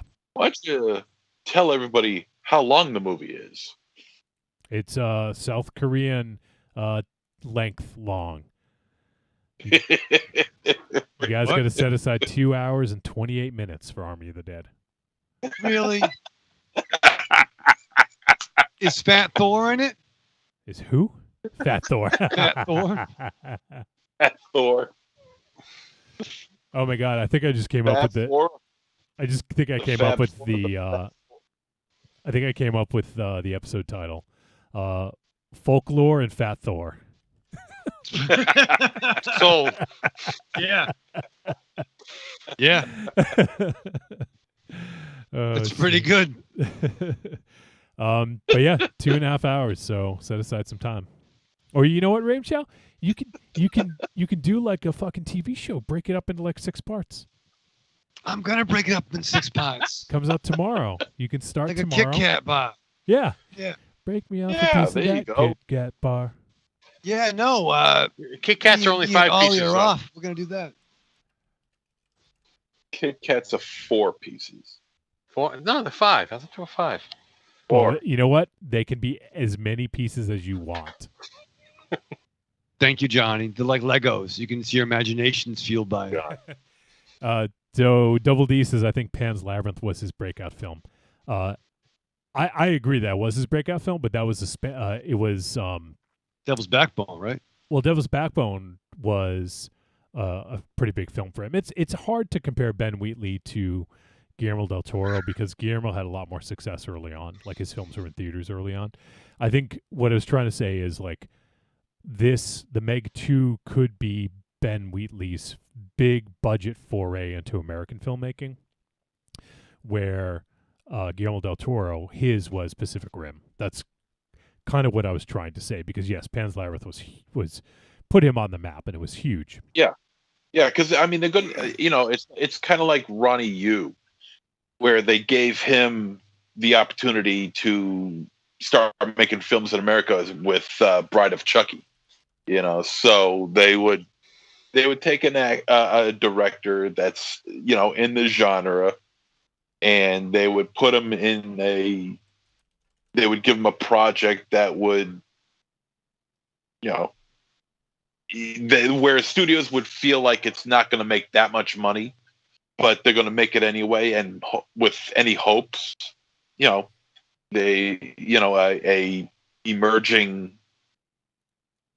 an emerging director will come out, just like with Peter Jackson. Yep. Just like with Peter Jackson when he did The Frighteners. He was working in New Zealand this whole time. Yep. Then he got to, do a big Universal Studios picture with The Frighteners.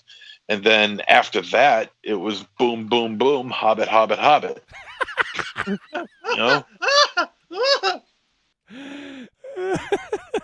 That could be a second episode title. Fucking Lord of the Ring trial. Yeah, if that was more relevant to the episode, we would definitely call it boom, boom, boom, Hobbit, Hobbit, Hobbit. Oh shit. So yeah, Army of the Dead. Check it out. We'll be watching that. If you guys have thoughts, send them our way. Podcast at trickortreatradio.com. We'd love to hear your opinions, especially voicemail. But you could always send an email if you don't want to leave a voice message. But I want to hear from around our around the world, Raven Shadow. Right? We hear from down under. I want to hear from Europe. I want to hear from fucking Russia. I want to hear from. Yeah. I don't think we've heard from South America. I know we have listeners down there. I would love to hear from South America. Oh yeah, big ups to Brazil. What about the rainforest, Raven Shadow? What do you think? The Save Amazon? it. There you go. Save it. That's what I say. That's what I say. All right, so that's what we're doing. Army of the Dead. Check it out next week. Join us. All right, next we do have some voice messages. You guys want to jump to them? So we're kind of getting a little long in the tooth here in this episode. First, speaking of international, let's check in with our buddy down under, Tim from Melbourne. Tim Chuma. Bombaleo. Tim from Melbourne here again. Just finished watching A Quiet Place 2 at the premiere in Australia with the Q&A with the director. Not really going to go into the spoilers as much, but we did get a Q&A after the movie, and the director had some interesting things to say. Like they weren't planning on making a sequel, but the reaction to it that they wanted to make one after that, and they wanted to do the story with following the children after the main character died. And he puts himself at the start of it because he didn't know he was going to make another movie, so they had to do an insert. There's not much more I can say without spoiling it, but I'd say it's got more action in it, and they can't really match what the first one had, because you can never really do that. I'd still watch it if you're a fan of the first one, but it's not like a normal horror movie where they set it up like nothing's happened in between it. This one literally starts when the barn's still on fire, and it starts right off the end of the first one. But yeah, it was pretty good, I thought. And yeah, well worth seeing. Thank you. All right, cool. I'm kind of curious to see Quiet Place 2. Did any of you guys see Quiet Place? I thought we did it on the show. Did we do it on the show? I think so. Yeah, we did A Quiet Place. I thought you were talking about the sequel. Well, it hasn't come out yet, so no one has seen the sequel yet. Yeah. Did you see part 3 No, yet? well, I know. The sequel came out in Australia and New Zealand. So, well, I got news for you. The four of us aren't in Australia or New Zealand. You're very perceptive. Thank you for that, Aries. Yeah, we did. I thought I forgot because that was a big theatrical release, and we typically don't do them very often, but we must have did it when it hit VOD. I remember I saw it in the theater. I don't remember watching it on VOD after the fact, but do you guys remember? Did you watch it in the theater, or did you check it out at home? I did VOD. Okay, so we did do it after the fact. Okay. Yeah, we did do it. Yeah. Yeah, there must not have been a lot of VOD releases that time, because typically we don't. We sometimes do theatrical releases, but yeah, I usually don't forget the films we do. That's surprised by that, but there you go. That's it. You're fucking fired. That's it.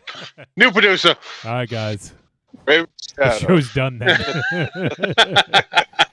Producer Raven Shadow. You clapping for yourself? Yeah, I'm gonna press the buttons. Oh God, don't do that. I'm producing now. All right, Tim. Thank you for your thoughts, and also thanks for not spoiling it since you saw it before us. All right, let's check in with. He actually is near Fear and Loathing in Pawtucket, Rhode Island. Our boy Arkham, Josh. There you go. Hey, Trick or Treat Radio guys. Arkham Josh here. Just calling in about this week's film, In the Earth. Something I've been looking forward to seeing, because like the director's past films, not all of them had worked perfectly for me, but I like what Ben Wheatley's been doing. Even the ones that didn't work for me were still really well-made films that had a lot of interesting aspects. So I was very much interested in seeing this, and I was very much pleased. It's kind of tough to describe, because it gets a little bit convoluted at times, even for something that seems like it's kind of simple and straightforward. But I thought the characters were interesting. There were some small story bits that were a little bit predictable, but overall it wasn't as predictable as I thought it was when I was going into it. There's a very good visual style. It goes very, very odd at times. I really like the sound work. The sound work, the music was good, and the music, I guess the instrumentation within the story was also very interesting. I don't know. It's kind of tough to describe without giving away certain key elements. So I'm just going to say that it is a treat and a recommend. I very much enjoyed it. I was actually very happy. I usually don't watch films with headphones on, but this one I did because I was watching it kind of early in the morning. So I popped on the headphones, and I think that they were definitely doing a lot of panning and different odd stuff with the sound, especially during the more experimental sections using the sound. So that kind of added a great element to the film. I don't know if anybody else had watched it with headphones or was able to kind of get some of that, but I don't know. And maybe if you have a really good sound setup, you'd still get the effect. I definitely wish I could have seen this in a theatrical setting.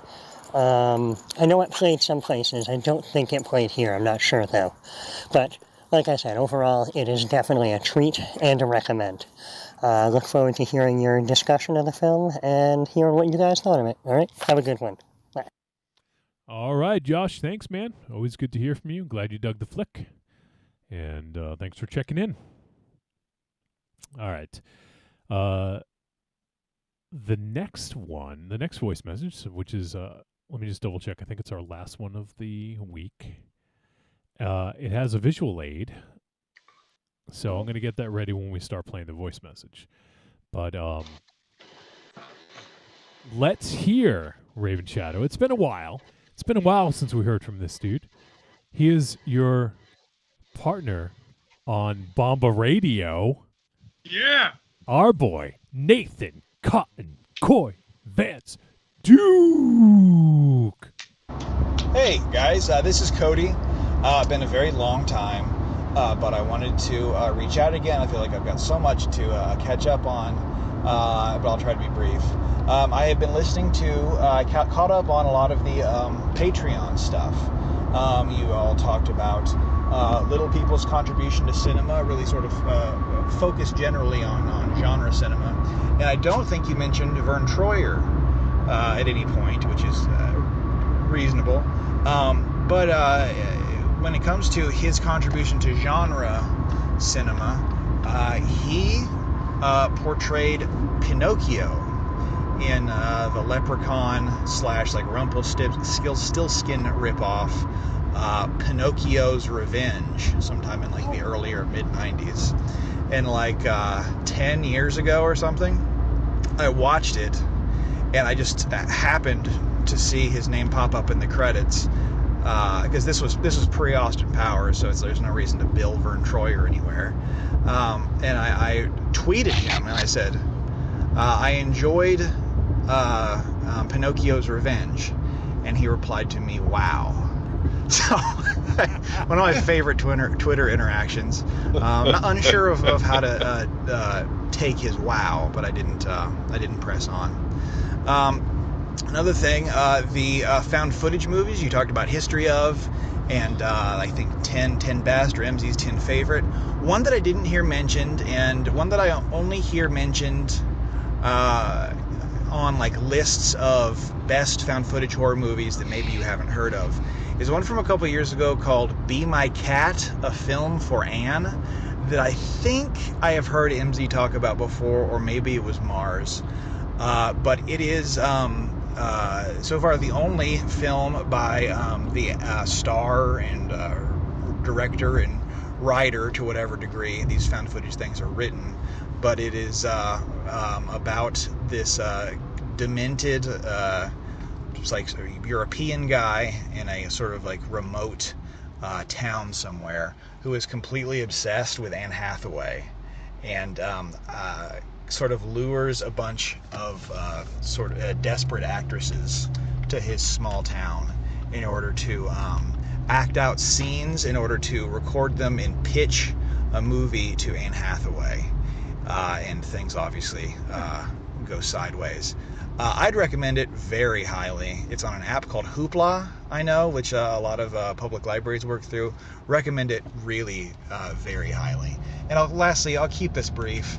A few. I heard Ang Lee's Hulk being denigrated. I'll be outrageous because I know how, but I would rather 10 times out of 10 watch Ang Lee's Hulk than any Avengers movie. And I would urge people who maybe haven't seen the Hulk, or maybe have not seen the Hulk in a long time, as I hadn't until recently, to go and give it another look. I feel like it stands out nicely against a lot of the contemporary crop of superhero things. And I know that I haven't garnered a lot of cred just now, but I was very disappointed to hear that none of you had seen Speed Racer, the Wachowski Speed Racer. I would urge everybody on the show, and anybody who's listening who hasn't seen it, to see it also, especially if you like the cartoon. It's basically a perfect movie, and if you have a nice little entertainment setup in your house, especially, I'd recommend it. Raven Shadow, get into your substances and rent yourself Speed Racer, because it's so good. It's an insanely good movie. And lastly, I'm not really sure what to say, but of course, R.I.P. Riku. Things have been busy, but I have not popped into blackout tapes and such, or even left messages here as much as I would like to. And I am going to make a more concerted effort to touch base, because I'm going on 5 minutes of this voicemail. I'm sorry, guys. But I'm going on 8 years now of listening to y'all's show, and it's 8 years that I'm glad to have had y'all around. So here's call out to anybody that's listening who's had this in the back of their head. Take advantage of the people you got around you while you've got them around. So, hope y'all have a great show. Very sorry for the long-ass message, but I'll talk to y'all again soon. Bye. Yeah. Props. First of all, don't worry about the length. Is that what most people say to you, Rich? Don't worry about the length. You're good. Hey. Don't worry, Cody. It's always a pleasure to hear from you. And you know what? Like, even if no matter how often you check in, we just love hearing from you. I don't want people to feel like they are, they have to call in every once in a while or whatever. It's good to have it mixed up every now and then, and but we also love hearing from people on a weekly basis or a semi-weekly basis. So just want to say, and don't worry, like 5 minutes. If we were getting like 25-minute messages, then maybe we'd have to cut them down. But we're good. We typically have between 2 and 5 or something like that, so we're good. So don't worry about that, and it's great to hear from you. I want to say, was he working at, was he directing aircraft? Or was he driving a truck? Cody? Yeah. I'm just being outrageous because I know how, Raven Shadow. What's funny is there's a lot to unpack in that voice. There is. Go ahead. Starting off with Pinocchio's Revenge, which is very funny because I had watched that picture when I did an appearance on Two Guys, One Crypt. And I don't recall the Vern Troyer in the credit, which is funny. I think we would have talked about that. But good for him. And also Cody, to be fair, Shasta McNasty, he was on that with the Jake Busey. Double D represent. Cody was? Cody should have been on Shasta McNasty. Put like me, Cody, and Double D. We could be Shasta McNasty 2020, I guess. What else? Cody is outrageous because he knows how. I think the Yang Lee thing is a little bit nuts, but I will get fucked up and watch that. But no, actually, before I'm not gonna do that, Cody. But I will watch the Speed Racer. I will watch Speed Racer, and Aries is Picarding. Yeah, well, right to the norm because you're talking. You know what? I'm gonna back him in the Ang Lee Hulk. It doesn't get the respect I think it deserves. It is not a great movie, but it has good aspects. It is a poorly executed, excellent comic book movie. Bro. What? Bro. What? Did you watch it with your eyes open? Yes. And as far as there is so much in that movie that makes it a great comic book movie visually. The story is what is lacking in that, and the CGI. What? I mean, to be fair, Puny Banner was fucking Eric Bana, and that's a big motherfucking boy. Is this his follow-up? He was fighting Achilles, whereas Ed Norton was skinny, naked in the shower. I'm sorry. Your problem is that he was too big. A scientist can't be muscular. Well, Puny Banner shouldn't be Eric. Anyone is puny next to Hulk. Well, fair, yeah. Yeah. You're I get confused with puny. me and Eric Bana lots of times. You get confused. You look in the mirror. You're like, "Hey, Eric." I mean, Raven. Yeah, I'm like, hey, Eric Bana. No, it's me brushing my teeth. And you know what?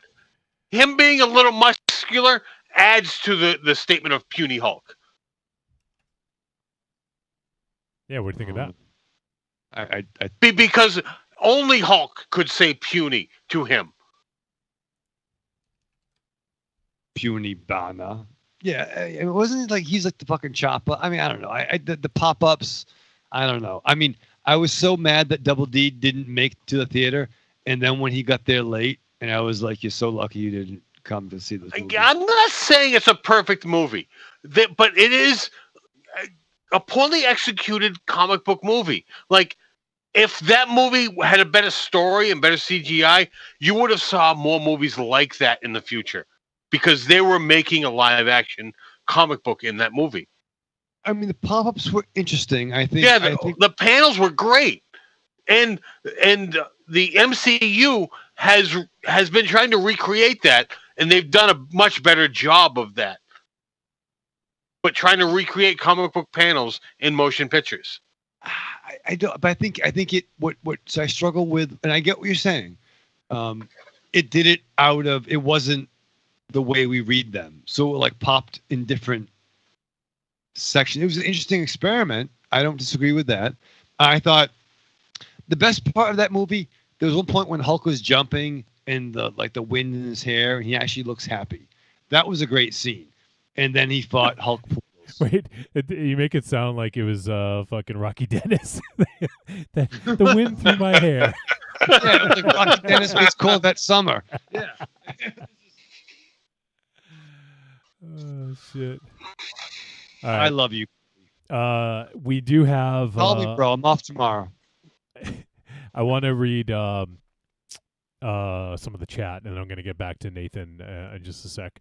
Double D says Shasta McNasty was pure genius, and then he says 2 words for Ang Lee's Incredible Hulk: Gamma Poodle.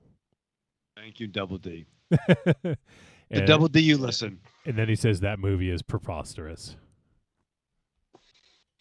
I haven't seen it since the theater. That's how long it's been. So Poodles are vicious motherfuckers. That's Aries God of War saying that. Timestamp. Yeah, they're vicious motherfuckers. They are nasty dogs. All right. So Nathan, in his email to us, he wrote a little in there, so I just wanted to read that. He says, "I know I've taken too much time already, but between the recording of this voicemail and the sending of this email, this picture of a garnish perfect for a drink at Raven Shadow's upcoming Blackout Backgammon Bonanza." So let me push this live so you can see. He says, "I envision a peanut butter and jelly Uncrustable on the rim of a pint of Busch Light. Personally, although I know Raven Shadow is a Coors Banquet man himself." That's a fucking glass of whiskey. I know. Busch Light. Is that an Uncrustable and a thing of whiskey? Yes. Cody, bring that, dude. I can make those ice cubes. I have the forms for those round ice cubes. Then come over and do that. Holy fucking shit. Blackout Backgammon Bonanza. So we're doing Cody's coming to the Blackout Backgammon Bonanza. We're going to do that. That'll be on a Tuesday. All right, for anyone who's not watching the live feed, first of all, I'm sorry you're missing out. But Nathan Cotton Koi Vance Duke sent us a picture of what looks like whiskey, right, Aries? I would say that's whiskey. Yes. He does say on the rim of a pint of Busch Light, but yeah, it looks like a glass of whiskey with one of those big. What would you call the ice cube? Is there a name for it? Round. I don't know. Just a huge round ice cube.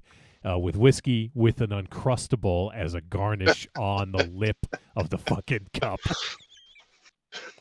That is genius. Wowzers. Yeah, that's more of an ice ball, I guess it would be. Now, Raven Shadow, I got to ask you, how long do you have to let the Uncrustable thaw before you can use it as a garnish on your drink? Well, John, you got to be a fucking grown about it. You got to be a gentleman. If you have a saw, you can saw it to the frozen Uncrustable and stick it on there. There you go. I think like 2 hours are fine. 2 hours? What would you call this drink, Raven Shadow? Call that breakfast. Breakfast, lunch, and dinner. Yeah. I call it unscotchable. Unscotchable. Uncrustable colada.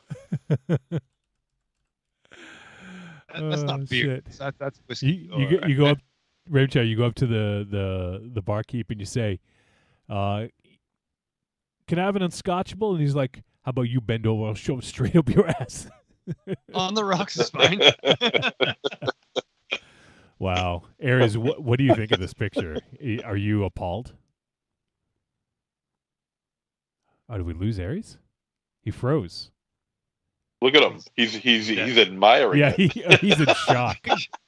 He's actually making one right smile on his He's face. actually mad. He's mad. Holy shit, that's fucking awesome. So, I'll try to post this on social media so people can see it because I want people to see this fucking picture. It's fucking amazing. So much. But Raven Shadow, I mean, come on, right? Yeah. You know, granted, I know Scotch comes from Scotland. You know what I mean?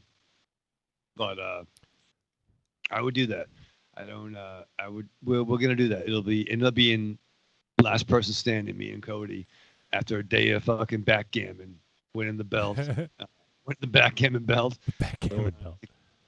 We're gonna have belt night. Yeah, that's the whole thing too. But we're gonna it'll be a couple of guys just with some Uncrustables and some scotch and some ice balls, and Aries will be there. It'll be nice. I'm a gentleman.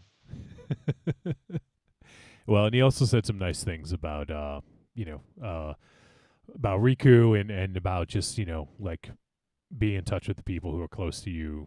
Definitely reach out, especially hopefully as this pandemic comes to a close soon. We went through, I think a lot of us were like in a metamorphosis, like breaking out of our fucking cocoons, and people maybe different coming out of this. They may have realized things about themselves, about others, about whatever. Some people may have had a hard time. Some people may have like fallen right into it. Like MZ, he just watches TV all day. He doesn't give a fuck. He goes to work and watches TV. So not much change for you, right, MZ? Oh. so but some people, some people are really affected. So just go, reach out to people, see what they want. Like maybe people don't want to jump right back into things. Maybe they do, but reach out to people and just let them know that you're there and you love them. Right, Raven Shadow? It's true. I mean, to be fair, the way things are going, we'll be in lockdown by October. So let's hurry up. Reach out all we can, because what could possibly go wrong? Yeah, no shit. I'm going to show this picture one more time because I fucking love it. That is incredible. It's Uncrustable. That's Uncrustable. Yep. All right, Cody. Awesome fucking hearing from you, dude. I love it. Hope you're doing well, ma'am.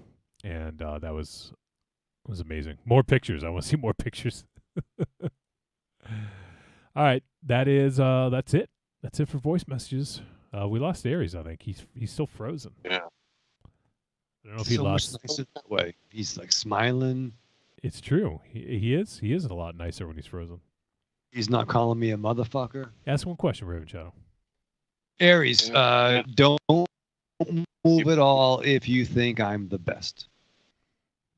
Thank you. Wow. All right. Raven Shadow's got to watch some more. MZ has to watch more of Fat Thor. Yeah, watch Fish.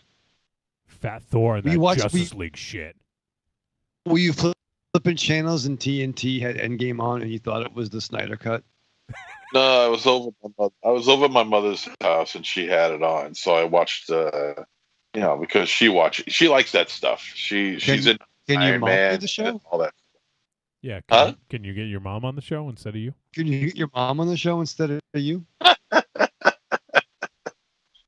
Oh, sure. Why not? All right. Well, let's go around the room and say our goodbyes. I was gonna mention some other stuff, but you know what? We'll fucking save it if I remember. Let's say goodbye, starting with MZ. Arrivederci, douchebags. Aries. Goodbye. Goodbye. All right, Raven Shadow. Live fast, love hard, survive with your mask on. Even if you got a fucking shot, just wear a mask for a little while fucking longer. Okay, please? Careful. There you go. Beautifully spoken, Raven Shadow. You excited for 2.5 hours of Army of the Dead? On the rocks is fine. All right, so we appreciate everybody tuning in to the show tonight. And next week, as I said, we'll be doing Army of the Dead from Zack Snyder. It's going to be on Netflix, so if you want to check it out, go ahead, check it out. Let us know what you think. So, yeah, that's going to do it. We appreciate everyone who tuned in live, everyone who sent in voice messages, and then also everyone who's going to listen to the podcast. We appreciate all y'all. Yeah, we'll go with all y'all. And but especially our Patreon supporters. You guys are the best. We love you the most. No offense. No offense, right, MZ? Hey. Looks really good on you, though. Yeah. Do you look at a menu and say, I'll take it? All right, well, that's going to do it. So once again, we appreciate you guys. And join us next week as we talk about Army of the Dead from Zack Snyder. See you then.